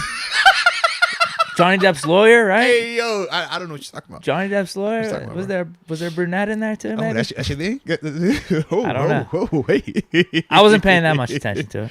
Oh, all right. Yeah. I don't know. Nope. No limit. Not today, Satan. Nope. He says, "What up, 55? What do you do, baby? Talk to me." You still doing that Devin Bush film study? Ooh. Yo, first off, did you even throw that out there? I definitely did not throw that one out there. You have Trubisky. I've said Trubisky. I said Miles Jack. I said James Daniels. I got a couple. I got some stuff we cooking. I didn't even know about all those. Yeah, I did not say D Bush in the because I know how y'all like to play, and I don't want to do that because I said this is my issue. Yes, I could go right now and I can pull up a couple of plays from any game for Devin Bush, and I can find some silver lining in there. But at the same time, I'm going to have to turn a blind eye to a lot of the negative. And I feel like, I don't know, I feel like it won't be as authentic if I go that route. And I don't want that energy. And I also don't want people to just attack him. You know what I mean? Because that's the other part. I feel like, if we point out, hey, man, this is what he's doing well, this is what he's not doing well, this, that's that. This is like the witch hunt right now. So I'm trying to let him just chill. Maybe last and year lay for low. Devin You know what Bush I mean? was a throw it out season. Yeah, that's what I'm hoping. Like because I'm like, man, we could do that, but we know, man, that they going this. I don't want any other reason for him to be dealing with some more negativity. We want to give him the best chance possible, clear head, all that good stuff. So we're gonna control what we control, and that's what I can control. So I'm like, you know what? I'm a vibe. I'm not going and John Doe, I see you gonna be Merrill Hodge. Nope. Because when Merrill said what he said, it was like, I know why he said what he said. Because I know what I see as well. But we're not doing that. No. We're not gonna do that, man. Isaiah Aguilar. Get the likes up. Hope y'all doing good today. Hey, facts, man. Now that I think about it, it's what? Oh, yeah, we perky in here in terms of viewership, but we got to get them likes up, man. We ain't doing it. Hit the thumbs up, bink. Hit the thumbs up, bink. Tell a friend to tell a friend to tell a friend and hit the bink. And if you haven't subscribed, make sure you subscribe as well, man. We greatly appreciate you. Hit the notification bell. That's the other one. There it is. Ding. How about this one? Wait, I lost it. Was it a regular? It was. It was a pretty funny one. And what was it referring to? I got it. Bart Boschiato says, "You ain't nice, Deke. You bullied Marsh." Well, no, he did it to himself. Make some plays. Now, I was just calling it like I seen it. You're talking about critiquing Devin Bush and stuff. I agree. For preseason, I was like, yeah, Marsh, he's kind of just out there. And he was. I agree. There's nothing wrong with it, but he was getting a lot of press. He that was. Offseason. He was. A lot of pictures taken from car Steelers media. Or whatever. What was he selling? Yeah, we were getting a lot of stuff from him. Well, not even that, but the Steelers were pumping him up in a bunch of their pictures and videos and everything. They were. And we cut him. Did we cut him or did we trade him? I think we cut him. The Bears picked him up. Yeah, with Chicago. Man. Yeah, you did bully him, huh? It wasn't me. I was just calling it like I said. You tried to bully some running backs, too. Yeah. Really? I don't think. All right, now, I don't know if they felt like always like that. You never know, man. Might run up on you, boy. You better be careful out here in these streets. Isaiah, though, another comment says, if the QB comp is close, they should just go Kenny. That's how I feel. No, I would agree. You think it's got the chance of being close? What did I just say about Mitch? I said he's the number one guy, right? If it's close, I would say Kenny. Have I said Kenny? That's all. I'm with y'all on that. I'm with Coach T on that. If it's close, man, let's go with the young dude. Why not? Why not? We ain't got nothing to lose. If it's close, you ain't heard a lot of people talking about that though, right? That's all. And I don't like going there because it comes off negative. And I'm definitely not trying to be negative about Kenny because I can see him doing a lot of positive and he is going in the right direction. I'm just saying, man, don't get so caught up in because he was drafted 20th overall. You have to put him, you have to put him, you have to put him, you have to put him. And he has to be right now, right now, right now. Time. Take your time. As long as he has the proper time, he will be everything that y'all hope and wish he could be and that we hope and wish he could be. But if you rush him, you're going to see a non-finished product. Just think about when you're streaming a movie, right? You can wait till that movie buffers up and it loads up and it's done the right way, right? Sometimes it's quicker depending on your internet. But you wait till it's completely buffered up and you watch it smooth. That thing 4K, it looks beautiful. The audio is great, right? It's not choppy. You can see it and you love it. Now you can take that same movie and let it not be completely loaded up. Let it be looking grainy. Let the audio be off. And we're going to be like, bro, throw that away. I don't want that. But it's the same thing, right? It's just one, it was ready. One wasn't ready. One, you rushed it. One, it wasn't rushed. That's Kenny right now. I can see it being nice. But if you put it out there now, we're going to all be looking like, bro, what are we doing? Why do we take him? That's just the reality of it. But that's what rookies are in this league, man. Like, even TJ Watt during OTAs, man, it was still like, well, granted, TJ was a little bit more advanced. But still, we didn't feel week 3 of OTAs that, hey, man, this guy's ready to start every single snap and be the guy in this. It's like, no. You got the training camp, we start to see a little bit more. Put the pads on, we start to see a little bit more. By the time the season was like, okay, yeah, he's the guy now. We know this. But we weren't saying that in OTAs right then. You got to wait. You got to build it up a little bit. And for Kenny, I'm just like, yo, just give him time. Give him time. Y'all trying to throw this franchise label on him week 1. I'm like, bruh, that's already a monster in its own right, being a franchise caliber quarterback. Not a lot of them out there. And y'all trying to say that Kenny's going to be that. And by week 1, y'all setting the dude up for failure. And that's just from me seeing him. And this is just, alumni talk right here. Like, bro, like, let my guy just give him some time.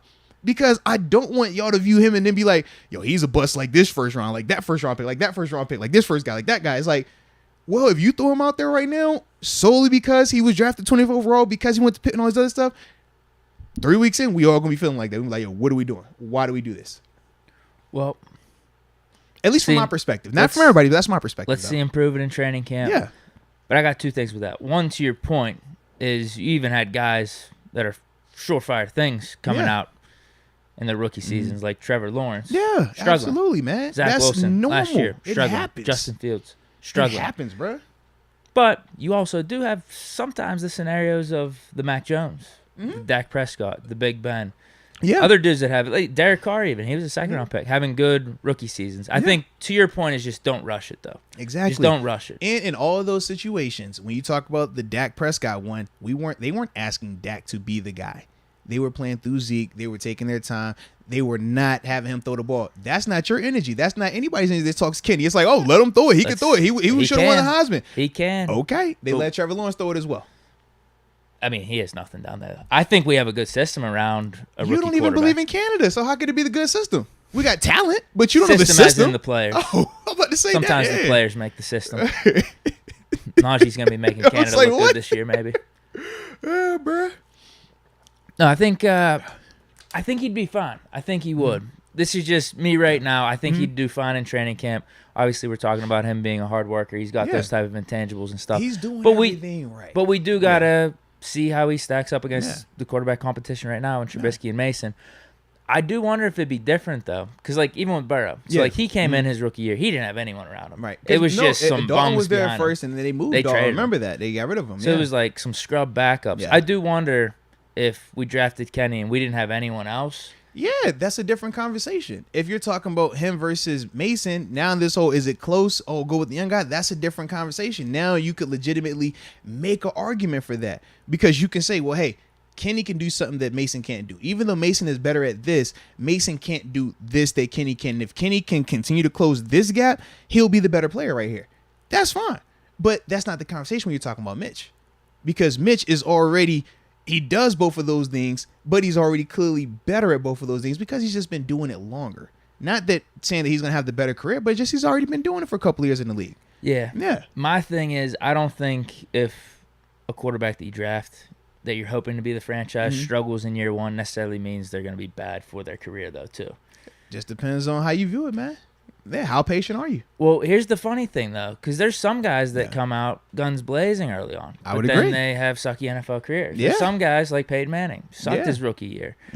What's another good example? I mean, Jared Goff, he's a rough example because he sucked his rookie year, but then he had a good, solid 2 or 3 seasons. You could bounce back like that. Yeah. And same could maybe be said for Zach Wilson this year, Trevor Lawrence, whatever. I think it's just all about the individual, like who you are. Fair enough, yeah. Can you overcome those struggles? Like Joe Burrow, you could see the flashes his rookie year, would but agree. also struggled at times. It was due to his offensive line being shitty, but taking the ACL, getting beat up, he overcame it. So if you think Kenny's at least got that mentality, that type of it factor, that he could overcome maybe some early struggle, I'm willing to be patient. I don't know if everyone else is. That's my thing. I feel like you definitely have like changed to the patient, but I don't feel like everybody else has.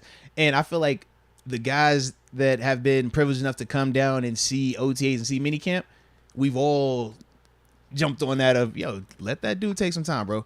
Fans, as much, I know y'all love to do, y'all can watch a highlight, but it's like y'all not down there seeing the reps. You're not seeing the day in and day out. If you're down there, it's not even a hard discussion. It's not a, oh my, wait a minute, hold on, this is, no. You ain't got to do all that. You can just be sitting there like, that's the guy. That's one. He's 2 slightly, but that's 2. He's 3rd, but you can see the potential there, but he's definitely the 3rd guy. That's just the reality. That's how it looks right now. Man, so you don't It's think not a we're negative. gonna have a chance to see Pickett with the ones like Haskins No, last year? I hope he gets that opportunity at some point during camp, but I think Matt Canada said it himself in terms of they're going to have a fair competition, but it's not necessarily going to be equal or something along those lines or whatever. And it's like, yeah, I can understand that because at the same time, regardless of the competition element, we still have to get ready for a season. So competition for the sake of, hey, I really want this guy to win, so let me just keep holding out and hoping that, hey, maybe week 3 of training camp he'll beat him out, and he still hasn't. Well, you're cutting reps from this guy actually getting the reps that he needs to be so he can be prepared to be the starter. But because we're just keeping him tight, he can get it. You can ultimately hurt everything else around because you're hanging on for this one dude. Whereas this one dude has time. He's a rookie. There is no reason to rush him. You have time. That's why you even sign a Mitch, because you say, hey, Mitch, worst case, if we never even got Kenny, he's a bridge guy. You can feel confident, at least in this year, with him, right? You say, hey, man, we wanted somebody that was a little bit better than Mason, or at least we could feel more confident in him than Mason.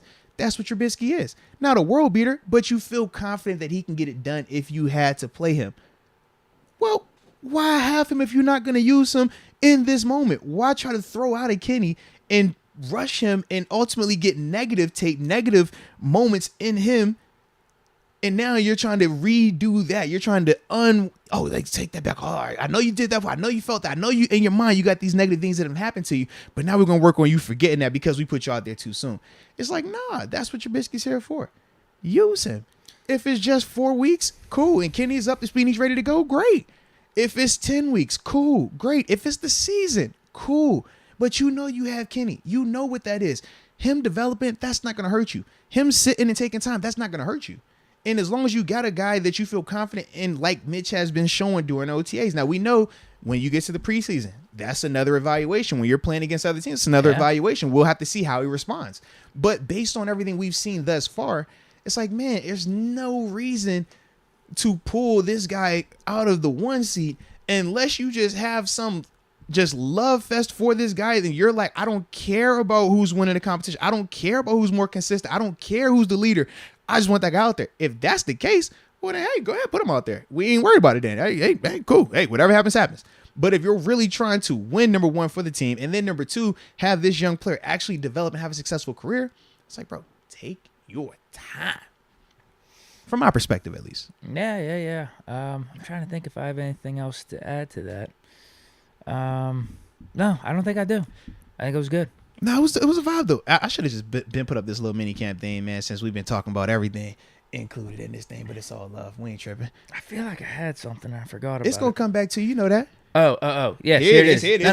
Here it is.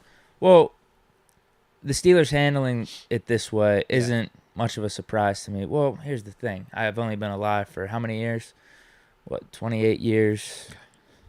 Paying attention to the Steelers really closely for 21, 22, I guess. Ben was the quarterback for 18 of those years. That's way longer than me, man. I ain't watching for 21. Ben was the quarterback for 18 of those years. So what I'm saying is that's how they handled the Ben scenario when we drafted him in the first round.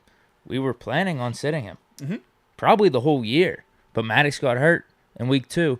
And this goes back to what the dude said earlier. I forget who it was, but it was a super chat probably like 30 minutes to an hour ago saying if Mitch went down and we put in Mason, he'd be pissed. And that's how I feel too. If Mitch somehow went down in like week 2 or 3, put in Kenny. Let's see what he can do.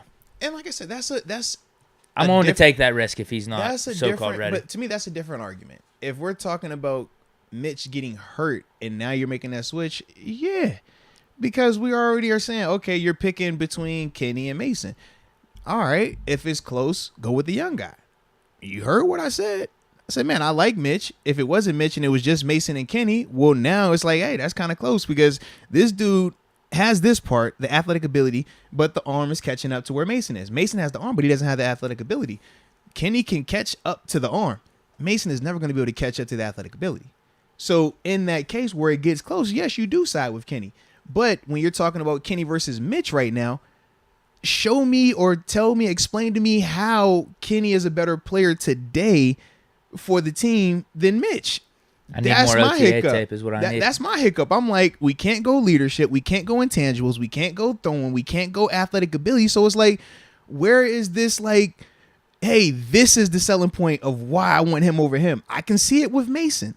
I just can't see it with Mitch right now. Yeah. Well, we'll see how preseason plays out. We definitely will. It's going to be electric. That's the purpose. I want to see Kenny with the ones, though. I don't want to see the Haskins treatment like last year. Fair. But if he can cook with the twos, does it matter? True. Fair. And that's what Haskins did. Exactly. And we were talking about Haskins. And we felt fine with it, right? So even though he never got them opportunities with the ones, we still were like, we feel good because he's finding a way to cook with this group right here. It's just like we want to see it next week, though. Like last year, Haskins did good. All right, give him a chance with the ones next week. I would agree.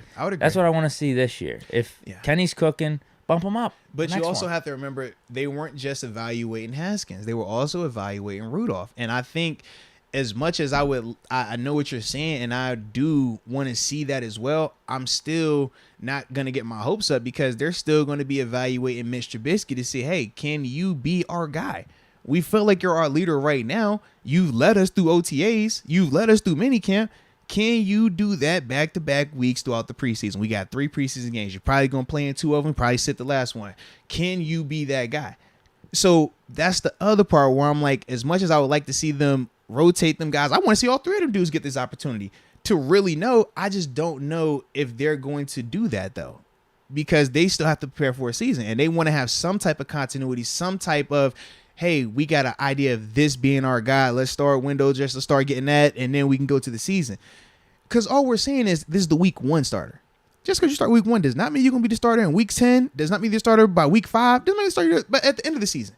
We're just simply saying for week 1. That's all we're gearing up for right now is week 1. Yeah. Le Marinac. I think I pronounced that right. Yeah. I hope I did. Yeah. He said, make the Pro Bowl, be the top AFC vote getter, go against the top NFC vote getter playing Madden, with the rosters being those voted. No. Yeah, they tried the Madden already, man. It definitely didn't stick for me. Deke's a gamer. Deke games Madden all the time.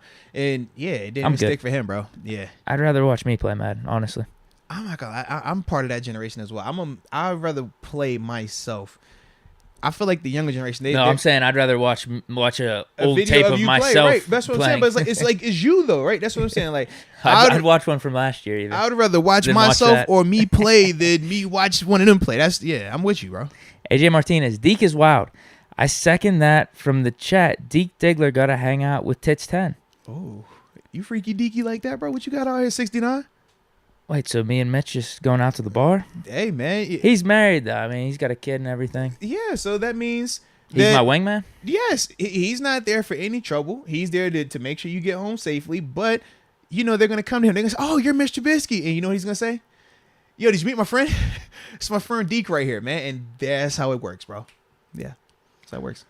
I'm not opposed if he wants to hang out. Yeah. I mean, you're a chick magnet, bro. Everybody knows that. Yeah, I'm not opposed if he wants to hang out. You're like a rock star, bro. Pete, the chatter trying to get that going then? Yeah. Me and Mr. Trubisky hanging out? Man, when the people see you pull up with them white crew socks, the Crocs. I got to get some fresh ones for the season. Man. They see that, they like, oh, that's him. You feel me? Don't let the taco boy. And you know when you had it when you got them like navy shorts, you got them shorts with the taco meat out. That look, come on, bro. It's over. Come on, man. They ain't got no answer for that. The chicks be over there salivating. I'm like, hey, ladies, hey, easy. I'm telling you, man, I'd have had to push women away from Deke. Like, yo, back up. I'm like Secret Service. Back up. He's not talking to any of you guys today. No, ladies, no hugs. Deke's a rock star, bro. I understand it. My own eyes. AJ Martinez says he watched a tribute to young Haskins. He looked great with mass potential. I question if our younger brother was still with us. Do we draft Kenny?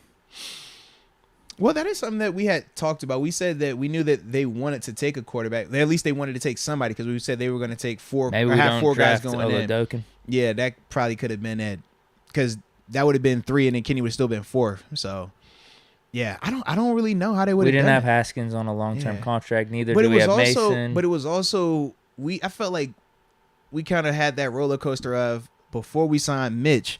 It was we're going to draft at least one of these dudes early on. And then when we brought in Mitch, it was like, nah, we could chill. We don't need to draft one of these guys. And then we draft Kenny. And it was like, then Haskins passed. Then that's when we go ahead and draft Kenny. And it was the whole, okay, well, we're going to take him beforehand or not.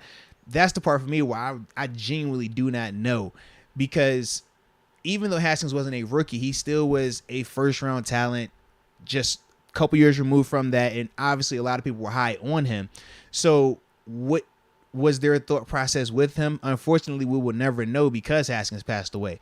But that would have been interesting to be a fly on the wall if they're viewing Haskins as a first-round talent, a first-round arm, and we were talking about comparing him versus these guys coming out and saying, well, hey, do you think one of these guys can beat him out at least? Do you think one of these guys can beat out Trubisky at least? And that was our whole little conversation that we would have. It would just be interesting to see how they view that. If they thought that, hey, you know what? If we have Haskins here, we have Trubisky here, we have Mason Rudolph here, we don't necessarily need to bring this guy in here. And that's even when we started doing our mocks, we was like, yo, you could take a guy in the 3rd or 4th. And I think you was like, yo, man, we want to take him later in the round. Like, I didn't even really want to. Yeah, like that. And I for me, I was kind of like, yo, a 3rd or 4th round. Like I was like, yo, we ain't got to go first. Like 3rd or 4th is fine. And that was our approach with it. So it's unfortunate because Haskins passed, but yeah, I just don't know how they would have viewed him because of the talent that he had and because they were optimistic about him improving as well, man. The one reason that makes me think they still would have taken Pickett is just because all the quarterbacks were on the board. Yeah. There's the talk that he was, I think, 3 or 5 on their total board. Mm-hmm. We were going to try to trade up for him. Yeah. So it makes me think if he felt like he did, we were just going to take him because they were Yeah. surprised that he was there. With Mason only being on a 1-year Right. contract and Haskins as well. But remember, Haskins was already passed away before. So that's the part where I'm like, were they ultra aggressive for Kenny because Haskins was already gone? Because you had know what I mean? You had a Yeah. few weeks time in between. Right, Too. it was like, Did they what, 2.5, 3 readjust their weeks? strategy potentially? Who knows? Yeah. You're right. We will never know. It's unfortunate, man, but because I mean, that does change a little bit, right? If they're viewing him as, hey, we think he's a legitimate chance to start here, then maybe you're not as aggressive getting a quarterback early on because you feel confident in him and Mitch competing. And if Mason does something spectacular, it's like, hey, that's house money. But when you remove Haskins out the equation, you're just sitting here looking at Mitch and Mason. Where's the it's like, is this a competition to that level? You know what I mean? Or how confident are you in those two guys battling out? Because you have to remember also with Mitch, now is different because we've had a chance to see him in OTAs and practice stuff like that. But prior to that, you're evaluating him on preseason. Like, I'm watching tape on him. It's the last year's film, but it's preseason because he wasn't the starter in Buffalo. It was Josh. So you would have to ask yourself, like, how much stock do you put into that? You said, we'll never know because of how everything played out. But that is a part of that whole, when you're trying to figure out the plan with this thing, man. Is this 8-2-8 style? Says you have to remember that 7 only started early because 8 got hurt during his rookie season. That's what I was saying. Yeah, you definitely said that. Yeah, that's kind of how the Steelers organization has operated. Yeah. Even though it's only been one time where we've had this situation over the last 25 years or whatever it is. But that's how they did it with Ben. Quarterback, because the other positions has been different. But a lot of the younger dudes, they still got to earn it. It takes them some time to like step in. I mean, it's quarterback. The quarterback is just it's such an outlier in terms of like rookies playing there. It's just it's just different, man. Sean McCartney, QB depth chart says Trubisky, Pickett, and Oladokin. Put it in pen. He's missing someone. We shall see. But what people should be hoping for the anti Mason Rudolph crowd, you need to be hoping for two things. The first thing being that Baker Mayfield gets moved. Baker needs to go first. He's the first domino. If I'm a team that needs a quarterback, who do you think I'm going to call first? Am I calling Pittsburgh or am I calling Cleveland? I'm calling Cleveland. I'm calling up Baker Mayfield. That's just the reality of it. So until that domino falls, this market that we talk about for Mason, I don't know what that looks like. It's like, but hey, if Baker goes first, that's the first thing. Now you need a quality guy to happen to go down for not a long, it could be a long period, short period, but he needs to go down where they don't feel confident in their guy stepping up. And that's when you could see this whole Mason Rudolph thing. If you think that he's going to get moved, that's how it happened to me. But I just don't see a team willing to give up something for him when you can give up something for Baker. If I'm going to give up, like, let me give up for the dude that at least has been starting in this league. Regardless of who we view as, oh, man, I think he has the higher ceiling, this guy and that guy. It's like, one was number 1 overall pick, one that started, one is taking the team to the postseason, one is won in the postseason game. The other is up and down, depending on how you want to spin it. It's a lot of question marks around Mason, though. I guess it'd just be the contract, really, though. That's the biggest hiccup, yeah.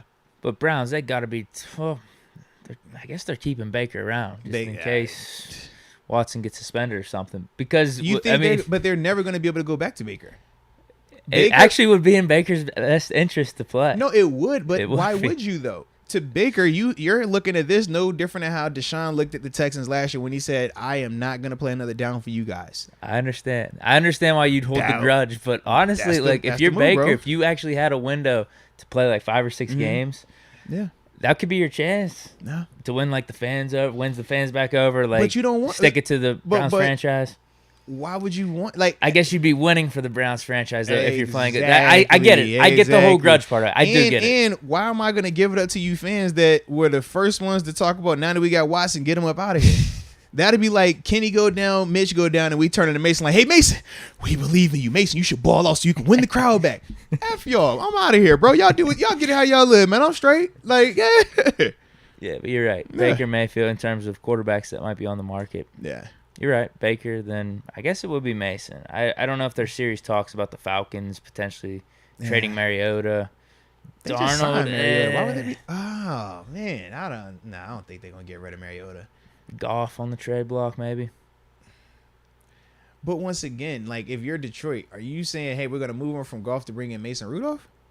No. I'm saying they might trade away Goff. That might be the domino effect where if Oh, a team they needs a get quarterback, Baker. they might try to look for Goff. Oh, even though the Lions might want to stick with him just to get through the season. That's what I'm saying. Yeah, it's like. But if you can get something for him, maybe you do it.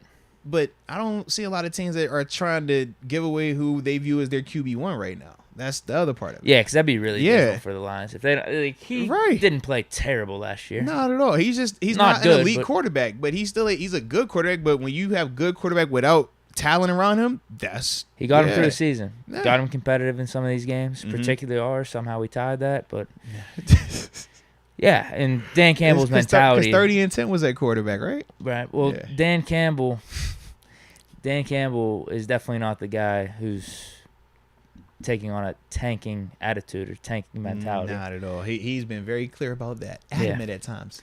Zach Miller, any tips on what to do, not to do, starting your Twitch? Let's say I don't have a Twitch. You talk to him. I wouldn't ask me. I'd probably. You said you wouldn't? Type something on YouTube because that's where I got my tips. Yeah, like top 10 tips when starting a Twitch because there's people that actually do it for a living that'll give you some advice. I think one of the things that. What you mean? When you say, I got you. Like they'll give actual, they're making tons of money on Twitch. Year round, right? They have tons of some YouTubers out here who are like, bro, this is what you do like round the clock, full time. Right? Yeah. They're gonna give you better advice than me. But I do think the one thing that this chick said was pretty good. Why you always looking at chicks? What's up with you, bro? I don't know. She's a big platform. Let me guess. Was she a brunette as well? Like, geez, man. Might have been. Oh Lord. Okay, Deke. All right now. I'm starting to catch a pattern with you now that I think about it, man. I didn't see you on the road. She said for Twitch specifically, now it might be different for like YouTube streaming, but Twitch specifically is very much its own niche. It's very much its own community. So to build on Twitch, it's almost you have to think counter to building on Twitch. You should be building on everything else.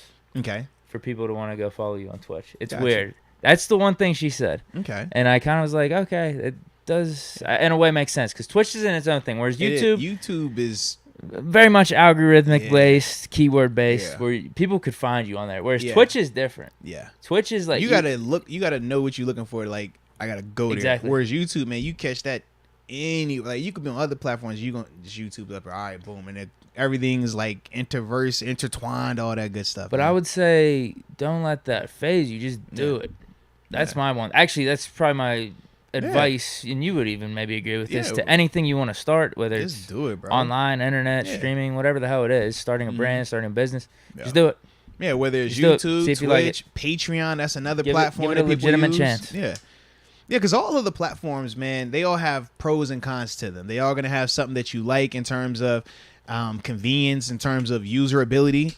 They're all going to have different ways that you can communicate and, kind of remove that layer between you and the people that are watching. So yeah, he's right though. Check out one of the videos. Okay. Yeah. Check out a video. We coach him. We all watch it. I watch videos. That's how I be learning all this stuff. Absolutely. Top 10 tips to grow your Twitch audience. Something like that. You'll find some good stuff. AJ Martinez. # win it for Ben. 7 for 7. 2021 sabotage. The struggle is real. Yeah. It's tough, man. If we're doing it for 7, I have to ask, who do we want to win it then? Do you want Mitch to be the guy to win it, or do you want Kenny to be the guy to win it? If we're doing it for 7. It's got to be Kenny. Okay. It's got to be Kenny. Okay. The Pittsburgh ties. Now, I guess Ben reached out to both. Did you see the Mason comment? I did not. I did not. I knew he reached out. I didn't know he did. I guess he had Trubisky over for some dinner. Reached out to Pickett. You didn't hear about this? I've heard about him reaching out to Pickett. I didn't know about the Mitch thing. That's funny. Yeah, Mitch brought that up, I think, first day of OTAs in the interview. Hold on. There's this Mason quote. I think I got to get the keywords right. Someone in the chat might be able to quote it for me. What would it be? Mason Rudolph, Big Ben, maybe. Oh, Mason. Yes, here it is. All right, here we go. Google results, they have it. Mason Rudolph takes dig at Steelers legend Ben Roethlisberger. Mason Rudolph is bitter about his relationship with Ben Roethlisberger. So it's one of these. It's going to give me this quote here. Oh. I don't know where he was on doing this interview. Okay. Let me just read through this here. As a veteran now, does he find himself trying to take on the responsibility of helping first-round pick Kenny Pickett as opposed to being like someone else, Rudolph said. I'm going to just point to the playbook they asked me. Wow, that's a subliminal. Rudolph didn't call anyone out by name. He's a subliminal. But this is the same player who was drafted by the Steelers in 2018. And a week later, Ben Roethlisberger said on a radio show that if the new guy asked him anything, he might just have to point to the playbook. Hit him with that. That's good advice by Ben. That's actually what kind of I did to that guy. I pointed him to the YouTube channel. There it is, bro. I pointed him to the YouTube tips. Yeah. Go on YouTube. Top 10 tips for building a Twitch audience. So I was more the Mason approach then, because I was like, yo, man, yeah, he's, you can look at that part. You could do this part. Okay, 7. I gave him some, though. You did. I gave him some. You kind of like Mason. Yeah. Yeah. I think you're more relatable to Mason than 7, actually, now that I think about it. I'm more relatable to him Yeah. than 7. Yeah. It just in real life. Yeah. Really? Yeah. What's your reasoning? I mean, you're polarizing. Mason's polarizing. Absolutely. Think about it. You either love him or you hate him. You're I polarizing. think Ben was polarizing. No, he wasn't polarizing. It's unfortunate. Nah, he wasn't polarizing. The fake fans. Nah. It was probably 50-50 within Steeler Nation through I most feel of his like, career. It's a shame. I feel like only Ben supporters created that narrative that people were out to attack Ben. Only the Ben, like just the extremists. Not even because I'm a Ben supporter. The Ben extremists. Y'all created this yo, these are the monsters. They're trying to get our guy. And I'm like, bro, what? They've been out for a while. Where did this come from? He's like, no. This was like, huh? What? No, they've been out. Yeah, man. I told you about the guys in my school. They wear like Charlie Batch jerseys maybe, or Byron Leftwich maybe they jerseys. Just like those guys. And saying Ben sucks. We got to get rid of him. This is during our Super Bowl runs, too. Maybe it's a shame. Maybe those are just their guys. It's a shame, dude. It is a shame. I've seen it too many times. Guy, and then, even during the Killer Bee era, you were on those teams. Yeah. I'd see it so many times. Ben has a bad game. It's time for Ben to retire. Time for Ben to hang it up. Next week, Ben goes for 4 touchdowns. You said AB went for 4 touchdowns? No, Big Ben. Well, AB, did AB have a 3-touchdown game? He had a 3, yeah. I remember 2. Yeah. He's definitely had 2. Yeah. He would always count for 70% of the yardage, too. He was damn good, dude. He definitely was, man. Yeah. You need them both, man. Need them both. All right, that was it. We're all caught up. All right. So I guess we are finally towards well, I mean, we've been talking about the mini camp anyways, but couple There's things. a Claypool comment. Yeah, but we'll address that real quick though. But in terms of him talking about the running back stuff, honestly, all the receivers have been working some of that stuff though, man. Yeah. Now part of it is guys just getting reps and showing, because it's certain players that they are, and I can't give the full specifics of these players, but it's certain players offensive line wise and receiver wise where you've seen them move around. Even tight ends, you've seen them utilize them in multiple ways, and you're like, okay, you can see they're trying to see if this guy can play this. They're trying to see if this guy can play this. So with Claypool, Deontay, Calvin, remember I even said Pickens or George Pickett earlier, right? George Pickens, I was like, they're hitting with that little jet sweep action. I was seeing it now. Yeah. They legit, all of these guys, they are giving them some type of reps, and you watching, you're like, bro, this ain't San Fran. This is not that offense. But some of the things that they're implementing, you can see, and I can say this part because Zach Gentry did confirm this. He talked about it in terms of their approach. They're doing a lot more of the 2 tight end stuff. They're doing a lot more of trying to create this physical brand, this running style, but they're also getting creative. Even how they're moving Najee around. Think about last year, we would see Najee 90% of the time in the same location. They're moving him around at times. And it's cool to just see, I know he's athletic, but it's man, I didn't know you had that part of your game. I didn't know you could do that. And it is dope to see some of that stuff. And it's going to be super exciting once y'all get a chance to see it as well. So they are doing some of that stuff with Claypool. They are doing some of that stuff, like I said, with Deontay and company.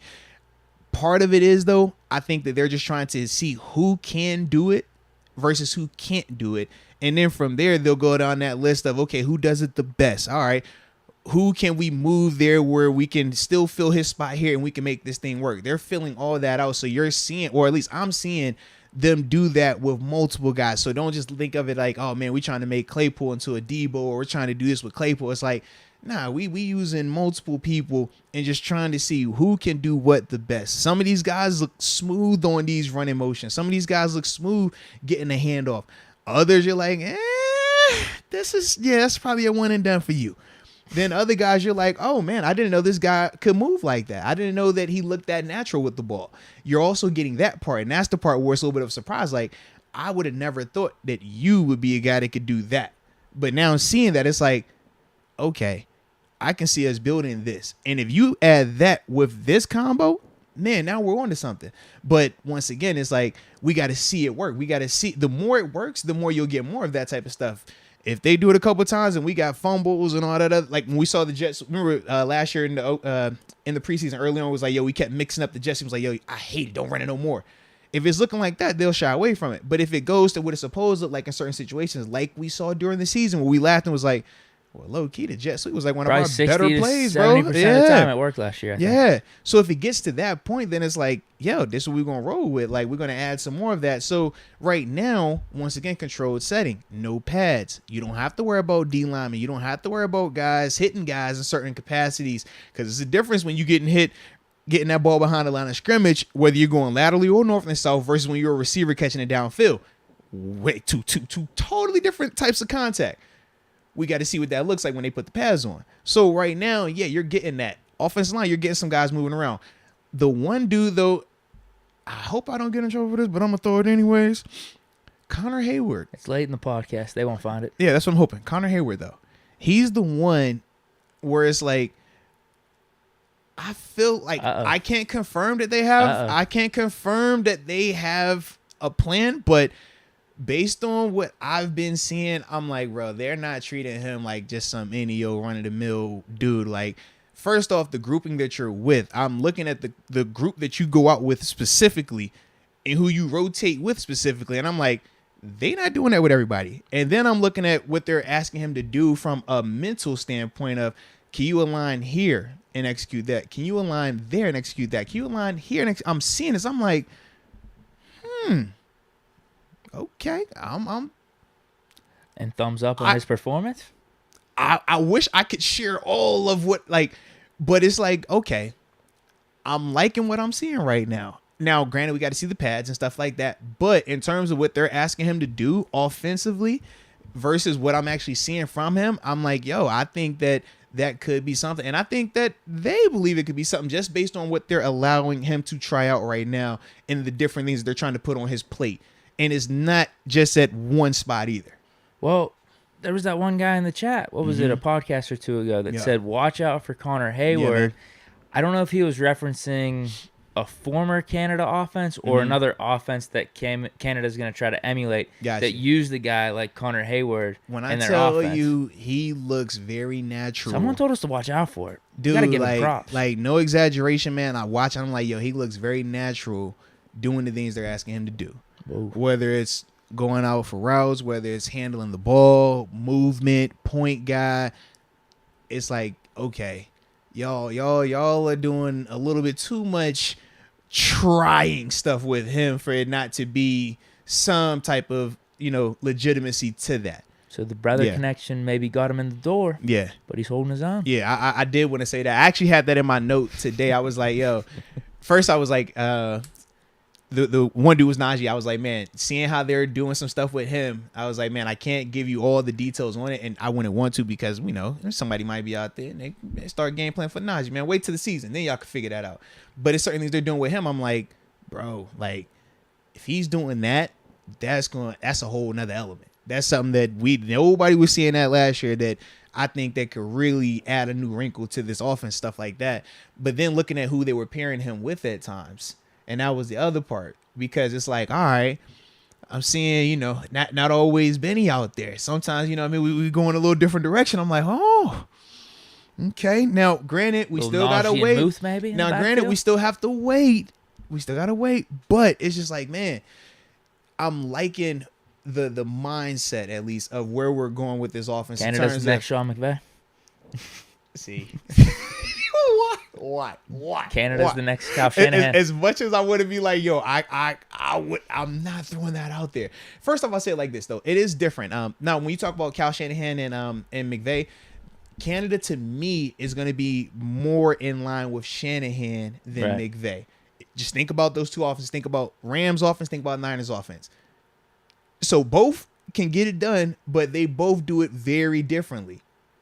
That's kind of the approach. When I'm watching Canada, it's definitely more Shanahan to me than it is, McVay, stuff like that. But it's exciting because we haven't really seen that style of offense with some of the lateral stuff behind the line of scrimmage stuff. Like, it's cool to see it, man. I'm enjoying it because, like I said, it's just different. We're used to traditional shotgun, let Ben air it out. We're going to hand it off, do a couple zone stretch, get the running back the ball early, let him make a guy miss, have at it. This is definitely, you can see a system. And that is something that I'm kind of like, man, that could be a nice change up. Especially when you're talking about having a transition at quarterback where you can't just rely on a guy's talent by itself.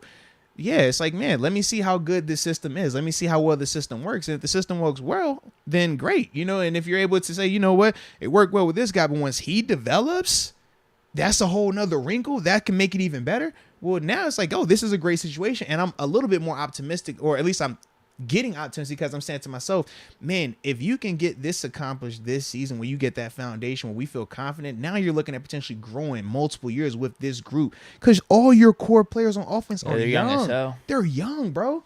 If Trubisky's the starter, the oldest guy on offense that's starting is 27. If it's Trubisky as a starter, think about that. And if it's not Trubisky starting, your next oldest guy as a starter is Chooks Okorafor. They are baby. He'll be 25 in training camp. They're babies, bro. So you would literally have a chance to build with all of these young, talented guys, and you have a young coordinator. If he's talented, we'll find that out. But if he is, it's like, man, you got a group here that you could really do something special these next couple of years. So that's the part where I'm like, man, I don't want to get too excited, but if that does work, man, this is a great situation going forward. We don't rebuild. Yeah. We reload. Like, part of me, I'm like, yo, I could see it, but I have to see it. You know what I mean? Because this is still practice. It's still a controlled environment. I need to see it when there are pads on, and it's not just necessarily our defense, when it's the opposing defense. I want to see that. I want to know what that looks like. And not just one time. Can you repeat process? Because anybody can have one good game, one great game. But what makes Ben? What make L. Bell and AB, those guys? They did it every single week. It wasn't, it was here. Oh, bad game was here. Oh, astronomical game. Like, so it's like, if we can get back to that, man, I'm all for it, dude. What about that Claypool in the slot? He's in there. I like it. I do as well. I think, though, the biggest thing in terms of whether it be Claypool in the slot or if when they move Deontay some as well, it's the younger dudes. The other guys. So you talk about Pickens and Austin and Miles Boykin and Miller and stuff like that. It's like, who of that group is going to consistently perform to the level where the coaching staff will feel confident enough to say we can move Claypool from outside to the inside? That's the biggest hiccup with any Pickens of that. then, right? If you're gonna be doing that formation. Correct. So that's, and once again, it's like he's showing some stuff, but you still, because it's OTAs, you can't just hang your hat on it. It's like you have to see it. It's like, yo, we got an idea of what it looks like, but until you see it consistently versus other NFL talent when it's legit pads, full go, it's hard to like confidently make a plan that you're going to have Claypool playing in here all that time, or you're going to have Najee doing something, you're going to have Deontay doing something. Until you feel that level of confidence on the perimeter, you're not going to be able to do all that. So it's like, it's fun to see it right now, but you could tell it's like, yo, they're not going to spend a crazy amount of time with him in certain places until they know that that's taken care of. Right. So it's almost the same thing as him dabbling with the running back. Yes. The other receivers dabbling at the running back position. They just want to see who can do it, if it needs to happen, if we got to switch up some of these formations a little bit. Put players in certain spots. What else we got? Do you have any other big-time notes? No, that was the big... We talked quarterbacks I know, a lot I was about to say, already. we already talked about a lot of the stuff that I was even thinking of, man.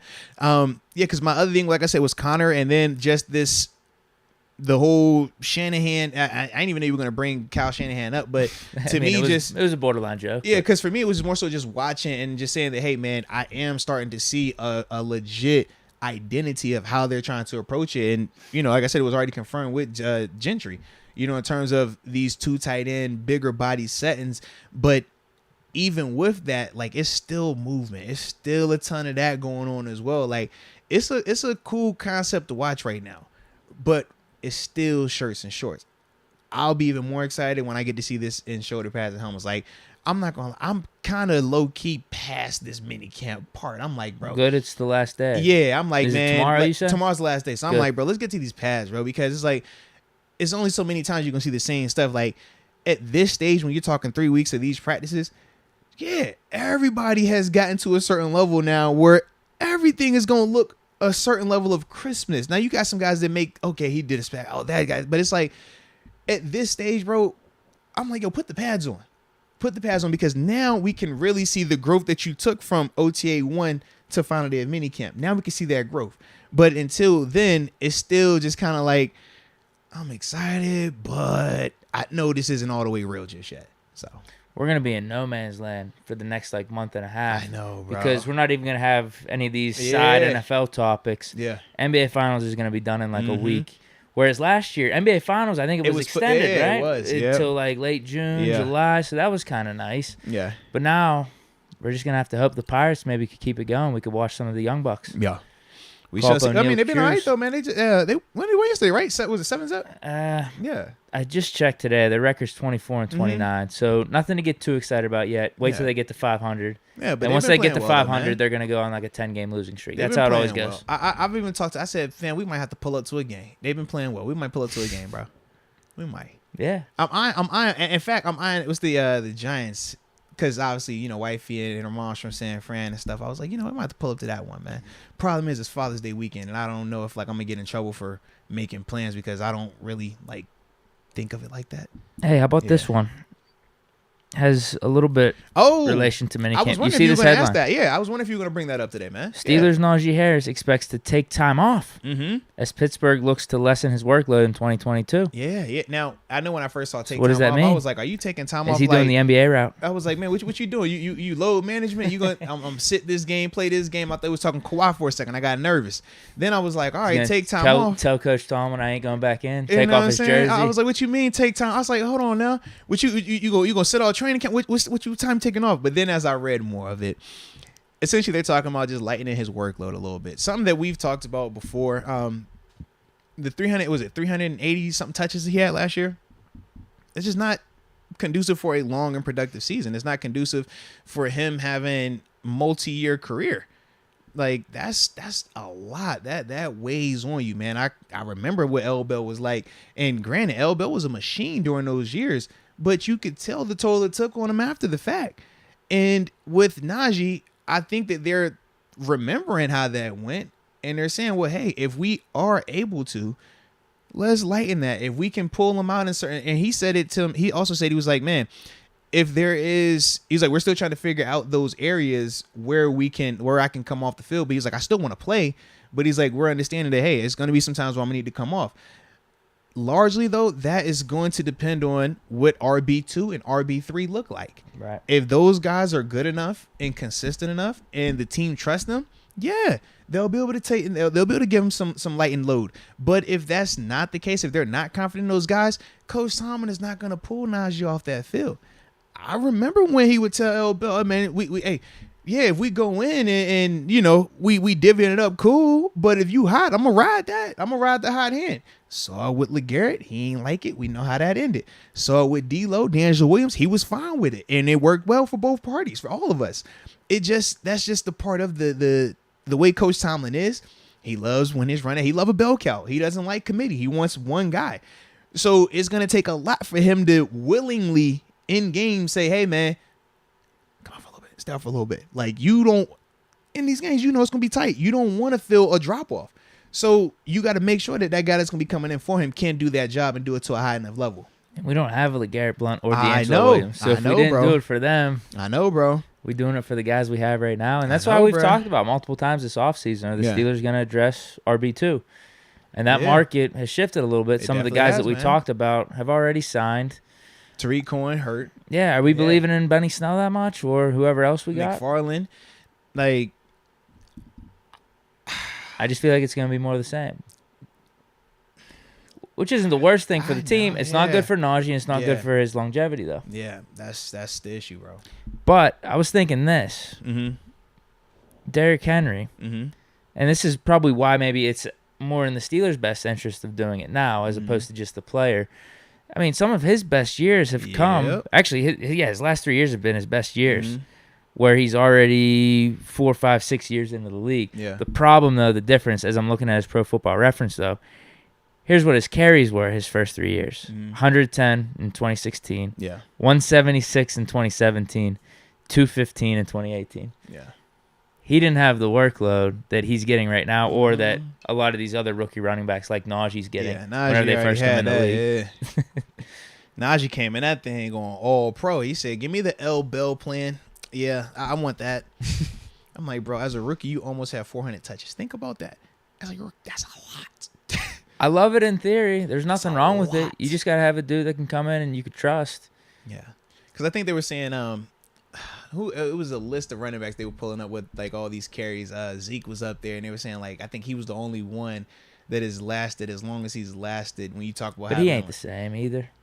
And that was the whole reason why they were kind of like, yeah, you don't want to do that, because if he was quote unquote like the best version of these running, I think it was on NFL.com actually. He still got 1,000 yards, I think, last year. But they were it's saying not like the if he same. was the best version of that, it's like, man, you don't really want to tap into that like that. You want to start to dial that back a little bit. Yeah, he definitely looks noticeably different, man. Like in terms of Zeke. Well, I mean, stats still 4.2 yards a carry last year. Though. Eyeball test. Yeah, it's a difference, man. less carries, but that's why they probably are giving a little bit more Yeah. to Pollard. Last year, 4 yards a carry still. 2019, 4.5. 26. So who would you say had the better season last year, Zeke or Najee? Definitely Najee. Oh, Because you still got Zeke's got 10 tutties. And No, it's the definitely 4-1, Najee, though. right? Because Najee was in 4 per. I think he was. I think he barely got pull it. up. Pull it up. I don't think he was 4 per, bro. Ooh, I guess it maybe depends on what stat you look at if they're rounding up. What you mean? Rounding up? I'm just telling you, I've seen 4-0. It was 3 for most of the Yeah. season. His last 2 weeks, though, Pull got it him up, up. bro. Just pull it up. Especially the Browns game. We just gonna pull it up. We'll find out. Ready? Yeah. Big bet on this? I say 3-8. Dinner? What is I'm it? saying 4. Ooh, 3-9. Come on. Split? Yeah. So I win. No. It's not 4. That's what I said, bro. You can't round it up. It's not 4. I'm telling you. Hold on. This is Pro Football Reference. Let Yeah. me check ESPN. Everybody check 3-9, 3-8, 3-9. Hold That's what I'm saying, on. bro. ESPN. All right. Let's see what they do. 3-9. Come on. Come Where did I on, say bro. 4-0? I don't know. Maybe Where did I see it? it was when Someone did you it. was dreaming about Al in the house and all that stuff you was talking about that one time. That's what you was talking about right there, man. No, I got to say Najee had the better season, though, still, with what he had to deal with our offensive line. Not fair enough. The catching, too. Had 200 more yards, even though Zeke had the 10 touchdowns. Mm-hmm. So, yeah, I'll give it to Najee. Not fair enough. I'm with you. I was just bringing it up because you were like, when you were talking about Zeke, you was like, oh, it wasn't that bad, though. He still had 4 yards per carry. I'm like, I didn't think Zeke had that good of a year last year. I think that Najee had the way better year. But that's what I was, I don't like just stats on. Probably, That's why I was like, probably more of a struggle Yeah. for Najee, though. I Yeah. didn't see every Cowboys game. But they still have a solid line. They still had a solid offensive system that they were running. Yeah. High-powered. Ours just, unfortunately, wasn't there last year. Yeah. Organizational sabotage. You thought I was going to blame Ben? Yeah, right. No way. At least you're consistent, baby. You're consistent. I don't know. We got anything else here? No, I feel like that was it with that, right? Yeah. I have some on Deontay Johnson. Nothing crazy. I just think Okay. he did the interview, his first interview since I don't even want to call it a holdout because it's just not coming to the voluntary stuff. But this is his he's first not time holding actually out. talking. Yeah, DK Metcalf is having a holdout. Right. That's But no, it's night he and day, said yeah. all the right things. I mean, his interview's great. He's I like, did see that. Yeah, I did see his I ain't interview. worried about the contract. I'm here to work. Said, God's going to take care of me. Said I see other guys get paid, but I don't get enamored. Yeah, I'm and not it was pocket honest. watching. I like that, too, where he's like, Yeah. I see it. I understand it. I think I'm at that level, but Mhm. that's the business side of things. I'm going to leave that up to my agent. I'm going I to be love here. that. I love that Yeah, response, man. he was perfect. He was perfect. And then I love that Tomlin response. even supported Deontay, Yeah. saying he's not a big talker, He's a but doer. I know that he's going to be here. He's going to be Yeah. working, and I appreciate that. These are the kind of players that we want here. So, yeah, I think that was just really good how Deontay handled everything. facts. Nothing. We don't have to go into anything crazy with that, but that Facts. was just another note that I have here. No, I definitely like that, man. I was actually gonna figure we was gonna talk about that our next joint. Sure. Yeah, because minicamp will be done by then. Yeah, because I wanted just in terms of the DK not showing up versus how Deontay has, and just the different style of that. But yeah, we'll say that for Friday. But Sure. It is 6:14, so we'll do this, man. Let's talk about that the PFF article because I do want to get to that, and then from there we'll go supers, and then we'll just table the other two topics. We'll be good. We'll table that till Friday. Okay. So yeah, we'll do that. Works for me. I think it's. Yeah, I gotta look this up here. PFF Head Coach 2022 rankings, I think. There it is. Yeah, here it is. All right. About to say yeah, because I have not had a chance to see this just yet, man. So All right. Let's have a little fun. You want to hear the reasoning? Well, basically, I'll just read their note here. Okay, yeah. I'll read me their the note, then give me the list, and then we'll react. This is something to consider or think about. This ranking does not consider results prior to 2011. Does not include first-time head coaches. First-time head coaches. What's a head coaching? Since head success as a coordinator does not necessarily translate to success as a head coach. They don't have Josh McDaniels, Brian Dable, Matt Eberflus, which is good. Nathaniel Hackett, Mike McDaniel, Kevin O'Connell. They're not all in there. I like that because you'll hear some outlandish stuff at times where people will try to put a coordinator who's a first-time head coach over a head coach who's already been successful in this league. And you're like, bro, are you crazy? And then you'll see that first-year guy suck and get fired in like a year.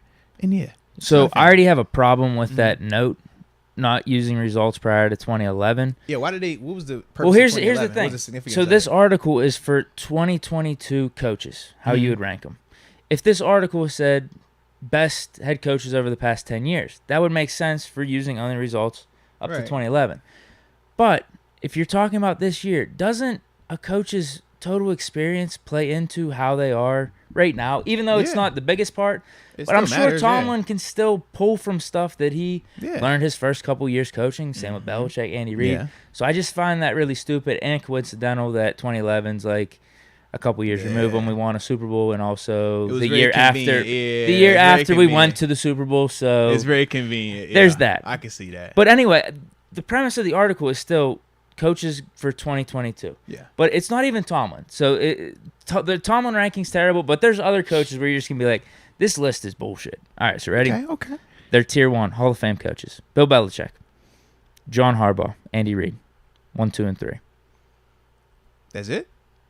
That's it. I told you. It gets bad. Tier 2. No. Tier 1, you said it's Hall of Fame coaches, right? Yeah. You said Belichick. You said Harbaugh. And who was the third? You said Andy Reid? All in the Hall of Fame, I would say. I would agree. They're missing some people. I would strongly. It's 2 people off the top of my head right now that I know they're forgetting. Who's the one that's not named Tomlin? You're thinking Pete Carroll.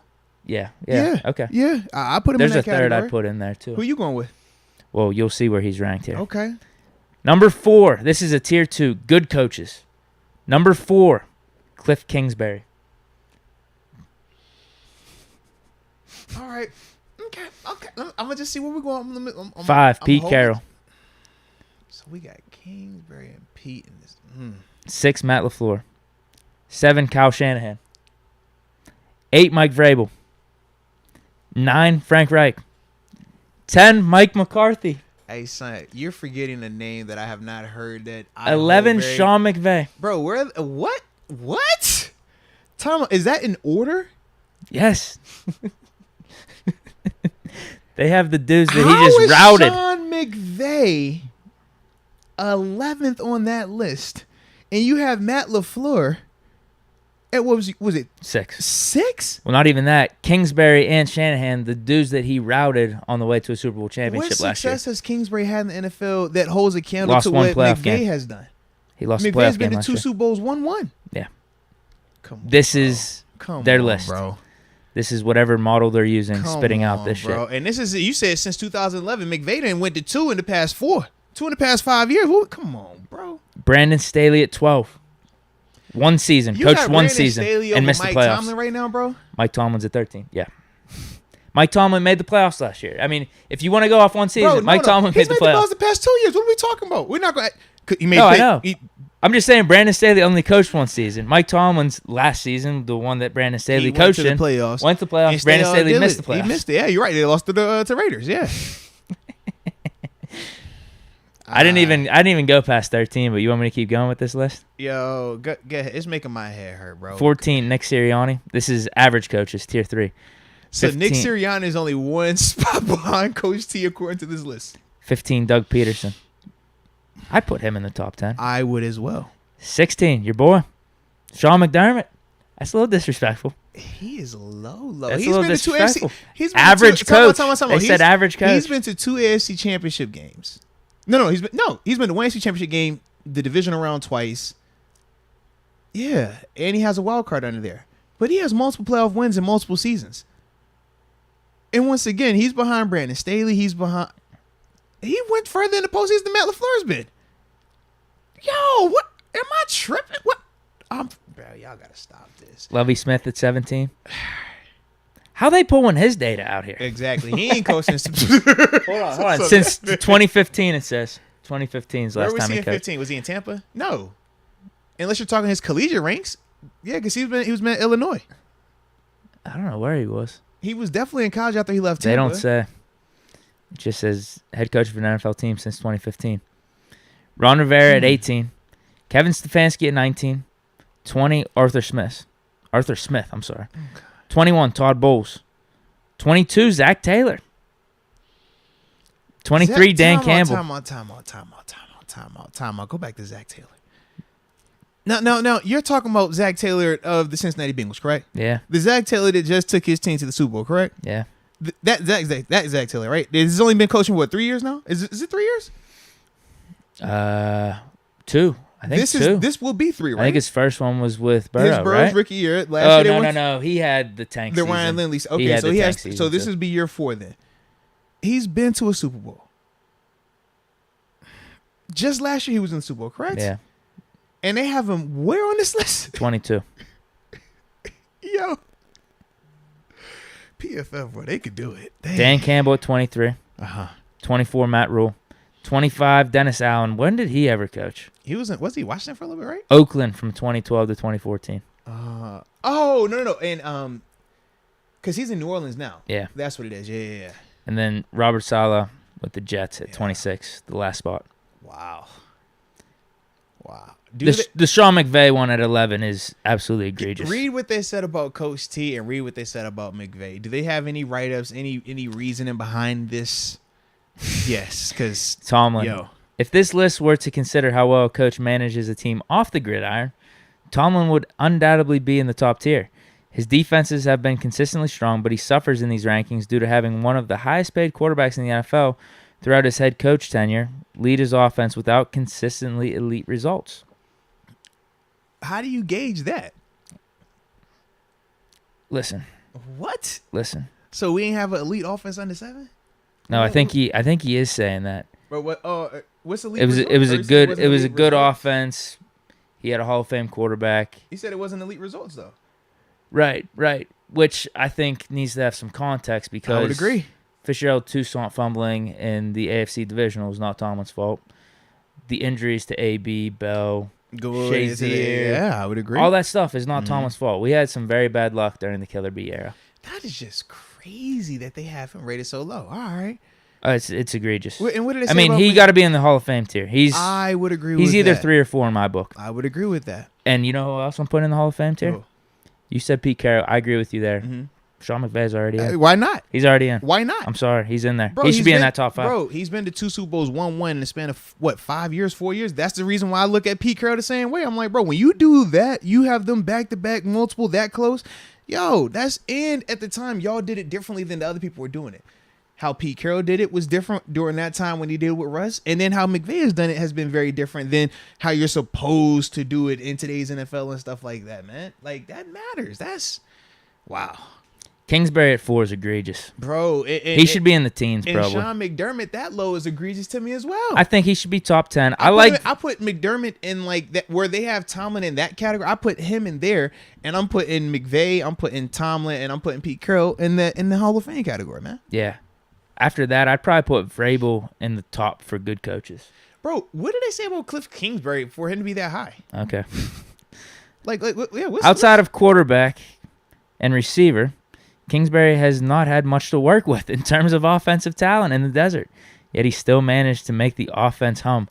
Unfortunately, Kingsbury has left much to be desired on the defensive side of the ball thus far. So why are you putting him at 4? Dude made one playoff game in the last 3 seasons. They essentially said the exact opposite of what they said about Coach T. But yet you have him rated at, what, 4? They got Kingsbury at 4.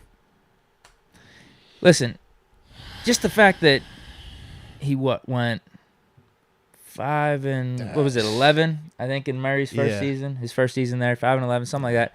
8-8 after. Yeah. Didn't they start off like 6-2? That was a collapse that season. They should have made the playoffs. Yep. And then last year, they again started to choke later in the season. Did make the playoffs, and then you got housed by the Rams. How are you number 4 based off all that? They've underachieved. I mean, it's nice that he's revamped the franchise a little bit, but they've ultimately underachieved. They should have done better his second year and also last year. Didn't Christian Kirk just go get, what, 80? Yeah, he's had talent. I don't know what he's talking about. Didn't Chase Edmonds go get 30? Wasn't James Conner just out there and got paid? Am I missing something? It's bad, dude. This is bad. Am I missing something here? You're not.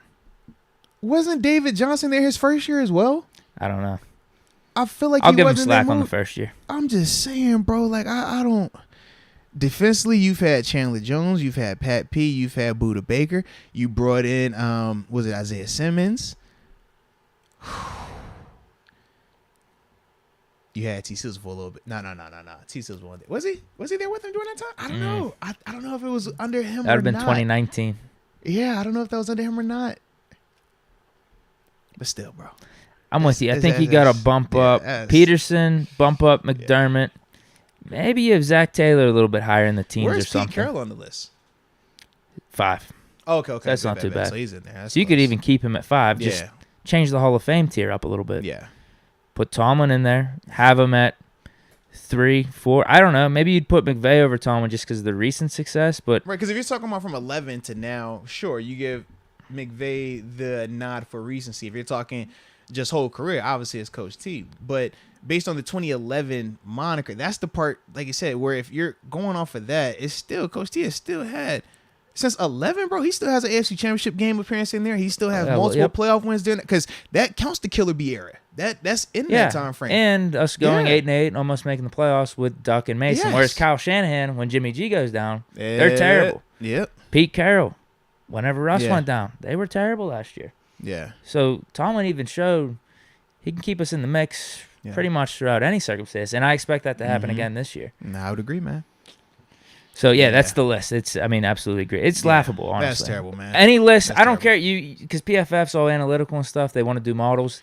Any model that you run that has Sean McVay at 11 and Mike Tomlin as 13. That has Cliff Kingsbury ahead of McVay. Well, that's true, too. Because they should both be boy wonder, analytical, fat, like scheme forward thought guys, right? Offense, they fit all of that model and everything like that. Well, even Kyle Shanahan, too. Make that make sense. Like, yeah. It just doesn't. Any list, any system that you put all these numbers in to figure out these coaches, and it has Tomlin at 11, or not Tomlin at 11, McVay at 11, and Tomlin at 13 when you're talking about head coaches. Yeah. It should just be thrown out. You should stop talking football. See, I'm from the attitude era of wrestling. This is when I would hit them with, I got 2 words for whoever made that list. But this is a family-friendly show. There's the list. I thought you would enjoy it. Well, you saw they didn't include Deontay a couple weeks ago in their top 32. I definitely saw that, and I said, there's a lot of hate going on right now. Sense. You know they probably got Myles Garrett over T.J. Watt, whatever list comes out. Bro, don't you do that. I guarantee it. Don't you do that. I know they will, but don't you do that, man. They will. I mean, they will. Maybe they took the TJ approach. Maybe it was scheme related. Maybe they're saying they're running a 4-3. I don't know. Tying the sack record last year has to count for something, I would think. And less games. Yes, less games. Like, what are we doing, and just bro? having better stats literally in probably every category since they came in the league. Should count for something. Yes. It's not like he's old either. Yeah, I just, like, what are we missing here? I feel like I'm missing something. What's the catch? Right? I don't know. Again, Myles Garrett's not bad. He's not bad at all. He's probably second best in the league or third best in the league. Are we saying outside linebackers is defenders? Because you know what I'm saying. If outside linebacker, he's number 2 to me. He'll be in that conversation. He's pretty damn good. It's not a knock on him. You're not gonna find if it's just our guy here has been doing a little bit better. Yeah, and like you said, we're 3-4 guys, so we side 3-4. If you're a 4-3 guy, sure, you like Myles. I get it. Yeah, but that's the PFF list. Crazy. Anything else then? We got super chats, you said? Yeah, let's knock out these supers, then we'll table everything else, and we'll hit it again on Friday. Okay. Yeah. I'm at AJ Martinez. I think you are. Yeah, you're good. Hashtag win. Oh, no. Yeah. Deke digging, right? Yeah, we're good. Let's go. He says Deke's digging. Brown hair beauties. Diggler. Rocking. Because you know you like your brunettes now, man. I didn't call it again. I'm a brunette guy. You know, I'm definitely a brunette guy. He says, because my Deke. wife is a brunette. Just throwing that out there. I know everybody's like, I'm gonna tell wife is a brunette, and if she's not brunette and she has blonde tips, then I'm a blonde tip guy. All right, whatever her hair is, that's what I'm into. Yeah. Oh, she got curly hair. Oh, I'm into them curly hairs. She got. I love me a little straight hair now. So yeah. Let's go, UW. Spitting some blasphemy here. Deke, we ain't doing this. We won those 2 rings in spite of 7. Defense carried us hard. I'm not having that. I'm not having it. I'm in a good mood. I will just say this. I won't even go through 05. He said I'm in a good mood. I won't even go through 05. That's a whole nother discussion. 08. You want to talk about the Steelers' offensive line last year and how bad it was. 08 was probably the worst offensive line in league history. All right, that's hyperbole. But it was so bad. It was the worst in the league. I thought 10 was pretty bad, bro. Because 10 was my rookie. I liked y'all. We were really. It wasn't good. It wasn't to the point where it should have been yet. I don't know how bad 08 was, but 10, y'all was. No, 08 was worse. 10 was definitely not cooking. 10, we was over here like the biggest issue is getting him down. And we still made a Super Bowl that year. Yeah. But anyway, with 08, worst offensive line in the league. It's not even a question. It was so bad. Ben carried that offense in clutch moments throughout the whole damn year. Mm-hmm. Whole damn year. And defense was awesome too. Yeah. But the things that Ben did that year in terms of clutch scenarios, fourth quarter comebacks, and just getting the offense points. I mean, it was all Ben, really. And you could see it in Super Bowl 43 as well. Now, they gave Holmes the MVP. But just watch it. Watch it from start to finish. Tell me we score a touchdown there if Ben wasn't our quarterback. That's all I got to say. Fair enough, man. Huge part of that 08 Super Bowl. And a huge part of the 05 one. I'm not in that type of mood now that I want to go down that path. But I just want to stay positive. I like this because this is actually perfect. I can start to tease something that we'll have coming up, in this next, couple of weeks when we talk about the quote-unquote dead time. I do want to start. We're going to do a series where each, whether it's each show or each week, we are going to feature a legend. We're going to call it the Legend Series, where we will go back and talk about some of their highlights, some of the things that we liked about them and how we view them in terms of all time still. From a positive, because I feel like right now we don't really hit the older guys like that. I mean, we've had interviews and stuff like that with them, but we don't really go back and talk like, hey, man, this guy right here, man, let's dedicate a show, an episode right here, or a segment where we just focus on them. So that is something that we do plan to start introducing, man. And so we're gonna get a chance to talk about your boy Seven, believe that, man, and some of the other guys where we talking about the bus. And it'd be also dope because we know our demographic, man. It is very diverse. We do have guys that watch when those guys were playing, or younger people that were here and lived the whole Ben era, like kind of how you are and stuff like that, man. So it's gonna be dope when we get a chance to just hit that and tap into that nostalgia and stuff like that. So that will be happening very soon as well, man. I'm excited. Well, absolutely, that actually might have been the worst offensive line in history. Oh wait, now that I think about it some more. I'm telling you got to watch those games, dude. Hey, trust me, when we start the series, we definitely will. I'm gonna be watching all of them. Come be like, I need to know more. I need to see more. You need to watch that final Super Bowl drive and tell me that Big Ben didn't deserve that Super Bowl MVP. No, I've seen the drive. He was cooking. He definitely was cooking. I mean, we started right off the bat with the whole where Santonio dropped the pass prior to it. I've seen all that. Yeah, I know it. Yeah, I'm telling you, he got snubbed. Yeah. James Jeffers, bro. Like I said, Connor Hayward. Maybe it was him. It might have been him. It might have been him then. Yeah, Connor Hayward having a role. Might have been him. Anyone else? Is there one more? AJ Martinez? Two AJ Martinez. He says sabotage. Hey, yo, and shout out to AJ, man. He's been on it today, too, bro. Like, cooking. Salute you, AJ, man, from the heart. He's taking official momentum place for the show. Yeah. He says sabotage. I'm in agreement. I don't know if he's talking about the Super Bowl MVP sabotage. No, he's talking about 7 last year with Canada. Last year, that's true, too. Yes. He also says freaking 7 for life. QB Jesus. QB Jesus. Y'all are so supportive and very, very creative. QB Jesus. That is a first. I like that. Y'all are wild, though.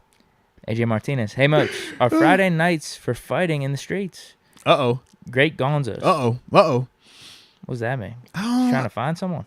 I mean, you can get it in the streets on a Friday night now. Hey, we could do a chat fight where think, you know man, how like Barstool does the rough and rowdy where they just get like normal people that have beef and just fight and televise it. We should do that with the chat. Does anyone in the chat have beef with each other? Tell me, is that a thing for real? I'm being dead serious.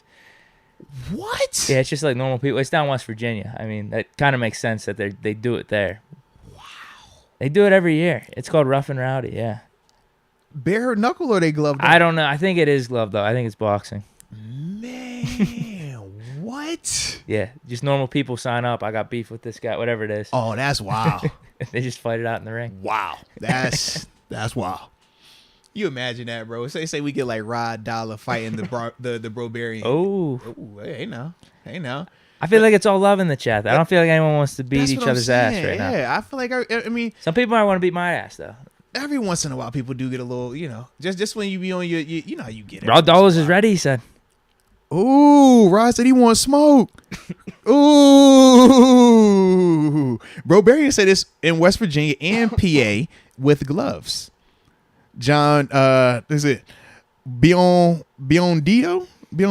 Yeah. Yeah, he said he about it. Okay, let me think. He says, "Oh yeah, we need Quan and that chili dude." Oh, okay, I guess there was some beef in the past between those two. Okay, let me get like Stan Clare and Richard Arbizo. What about that one? Ooh, is there beef there? I don't know. You got let's see. In terms of our lady, we can go Leah Warren versus Trina Still Diva, and then we'll do Stephanie Ramirez versus. Let me think. Was that Stiller's girl? Was it 5 something? Was it from East Lansing, from like Michigan or whatever? We could like a tag team, yeah. John Easton says yes. The Mitch fans versus people with a brain. Oh, he's on the Pickett train, I think. Ooh, and what about the Ben supporters of last year versus the Ben haters, quote unquote, from last year? If it was in the middle of the season, maybe it's just you gotta leave that time in the past. I think that's what you gotta do. Jacob Malicio, he says he got smoked with JMS. He's calling this guy out. Okay. So there is some little beef Stan here. Clare says, "Is this an elimination tournament?" Double elimination. What's up? Chili says, "I'll knock Quan out in 60 seconds." That would be low key. Or funny, Quan bro. says, "MF's not trying to see me. I'll leave it there." That'd be too funny, bro. That would be so funny. Yo, I can't believe Bart's still doing that, bro. They wild. Oh, they've been doing it for a while. They I mean, I think that's wildin', one of the bruh. things they started way back. They are wilding for that, man. Yeah. Wow. Yeah, I just, Stan Clay said rear naked choke on somebody. Hell, man, don't L that man out. All right. How about AJ Martinez says, "I want smoke with the division fans." That could be a good one. Well, we get that sometimes when we're on the road. You get still a fan. Oh no, they about to rumble these fans. Oh, okay. We Lord is about to go down in Cleveland. Like we done seen that, man. So it depends on where the match is taking place and who got home field advantage. You know what I mean? Bro starting a Pittsburgh Fight Club. Yeah, it's kind of what this would be, I guess. I mean, you've been seeing you won. You know what I'm saying? You was on the Brad Pitt Fight Club. Come on, man. No, dude. Come on, man. I'm getting there. I'm eating We a could've little started up, bro. healthier recently. We can start it up, man. Yeah. you digging I'm it? not a fighter. Yeah. I'll announce them, maybe. Yeah. I'll announce the fights if you want. I don't want any smoke with nobody, man. But doesn't I'm a lover. Vince McMahon, like in WWE, I know it's not the same He as gets in actual sometimes. fighting. I was Yeah, going he to gets in say, sometimes. is that what's going to have to happen if I'm announcing? It evolved to that. It definitely evolved to that. But anywho, man, that's crazy, bro. That was fun. I like this, bro. That was a good show today, man. It's a fun show. Yeah, man. Shout out to everybody that was with us, man. We appreciate y'all. And, man, big time salute to all y'all as well, because we laugh about this at times, but this is supposed to be the off season. This is supposed to be like the downtime for the show. It's like, nah, man, we know during the show it's all about the season. During the season when viewership, that's people are tuning in. But bro, y'all been tuning in with us this whole off season, man, and heavily too. So man, we just want to salute y'all for that as well, man. So tap yourself on the back, man. Research a little extra because y'all have earned it, all right? But with that being said, enjoy the rest of y'all night, man. Take it off, vibe out. Know we got game 3 tonight, man. Warriors, Celtics. Yeah, man. I'm gonna go No, I'm going Celtics. This is the game that's in Boston, so I'm going Celtics real quick. That's kind of where I'm vibing at. Who you taking on the way out? I want to check my bet real quick. I put something in. Oh, okay. I have Warriors. So hold on. I have Warriors with the points, I think, for like $15. Yeah. Plus 3.5. So that was at minus Okay. 115, I think, at the time. But I have a parlay. I want to go through the parlay. Go parlay. You got to parlay it up, baby. What we got? All right. I think it has to do with Wiggins, maybe. Yeah. I think it was something that they just like put out there. Okay, I was okay. like, yeah, I kind of like that. All right, ready. My Okay. bets. Steph Curry, 25 plus. Wiggins, 15 plus. Mm-hmm. And Klay Thompson to make 2+ threes. Parlay at plus 250. I put 20 on that. This was a free bet too. So I think I opted into like a $20 bet on the last one, and they gave me the 20 back. Clay get the 2 threes. You said who was the one in the middle? Wiggins, 15 Wiggins. plus. I think Wiggins could get you to 15. Steph's the only one I'm worried about, just because. No. Not. I don't think he's gonna have a bad game, but Boston has to adjust how they're playing him. That's the part for me where I'm like, if they start to double him more, Clay's gonna get his. He's just been off, but he'll get his the more he gets shots up. And if they start to double, that means they're gonna slack off on Clay, so he's getting open looks. He can hit open threes. He should be able to. Right. So when you're talking about Wiggins getting 15 plus, Wiggins has been that kind of wild card, but he's gonna still be able to get off because he can create his own shot. To me, it's the Steph part, the 25. I'm like, I think he plays well, but I don't think they're gonna allow Steph to go for 30 plus. Not tonight. Nah. I think they're gonna be over here like somebody else gonna have to beat us, bro. Not him. That's my only hiccup with it, bro. I'm thinking Boston. It's a little too obvious that people are thinking they're going to win. A little pressure. They haven't really done that well at home either. No, they haven't. They definitely this haven't. playoff. So I think the Warriors will sneak one out here. Yeah. Steph gets some clutch threes in there. Yeah, because Steph's he's still gonna going get to to play 27. well. He's still going to play well. He's going to get to 27. I hope so for you, man. I want you to hit your parlay. It has a free bet. Well, not really. I didn't know it was going to be like that. I thought they were just going to give me back the $20. But no, they gave me back the $20 to bet again. Yeah. So I'm kind of pissed about that. But anyway, that's how I'm using my 20. I'm putting 15 on the Warriors with the points. I like it. And then we had one super that just came in, Solo 1. He says, I want smoke with Moats in the octagon until he taps and admits he low-key hate for 7. He says, just kidding. Good show, guys. Trust me, man. I'm always one of the first guys to tell you, I love 7, man. 7 helped me get paid, helped me win a lot of games, and helped me understand what NFL success was like, man. What an NFL superstar is like, and what it's like watching those guys in these type of moments. That was something that I had never experienced in my life at the professional level. I'm forever indebted to 7. I tell me, I don't care, man. Everybody know that. I love 7, bro. So yeah, never. There ain't no hate over there, man. So I wouldn't fight you over 7. But if you wanted to fight me, I still wouldn't fight you because I'm very peaceful. Okay? But I appreciate you. Deke want all the smoke though, man.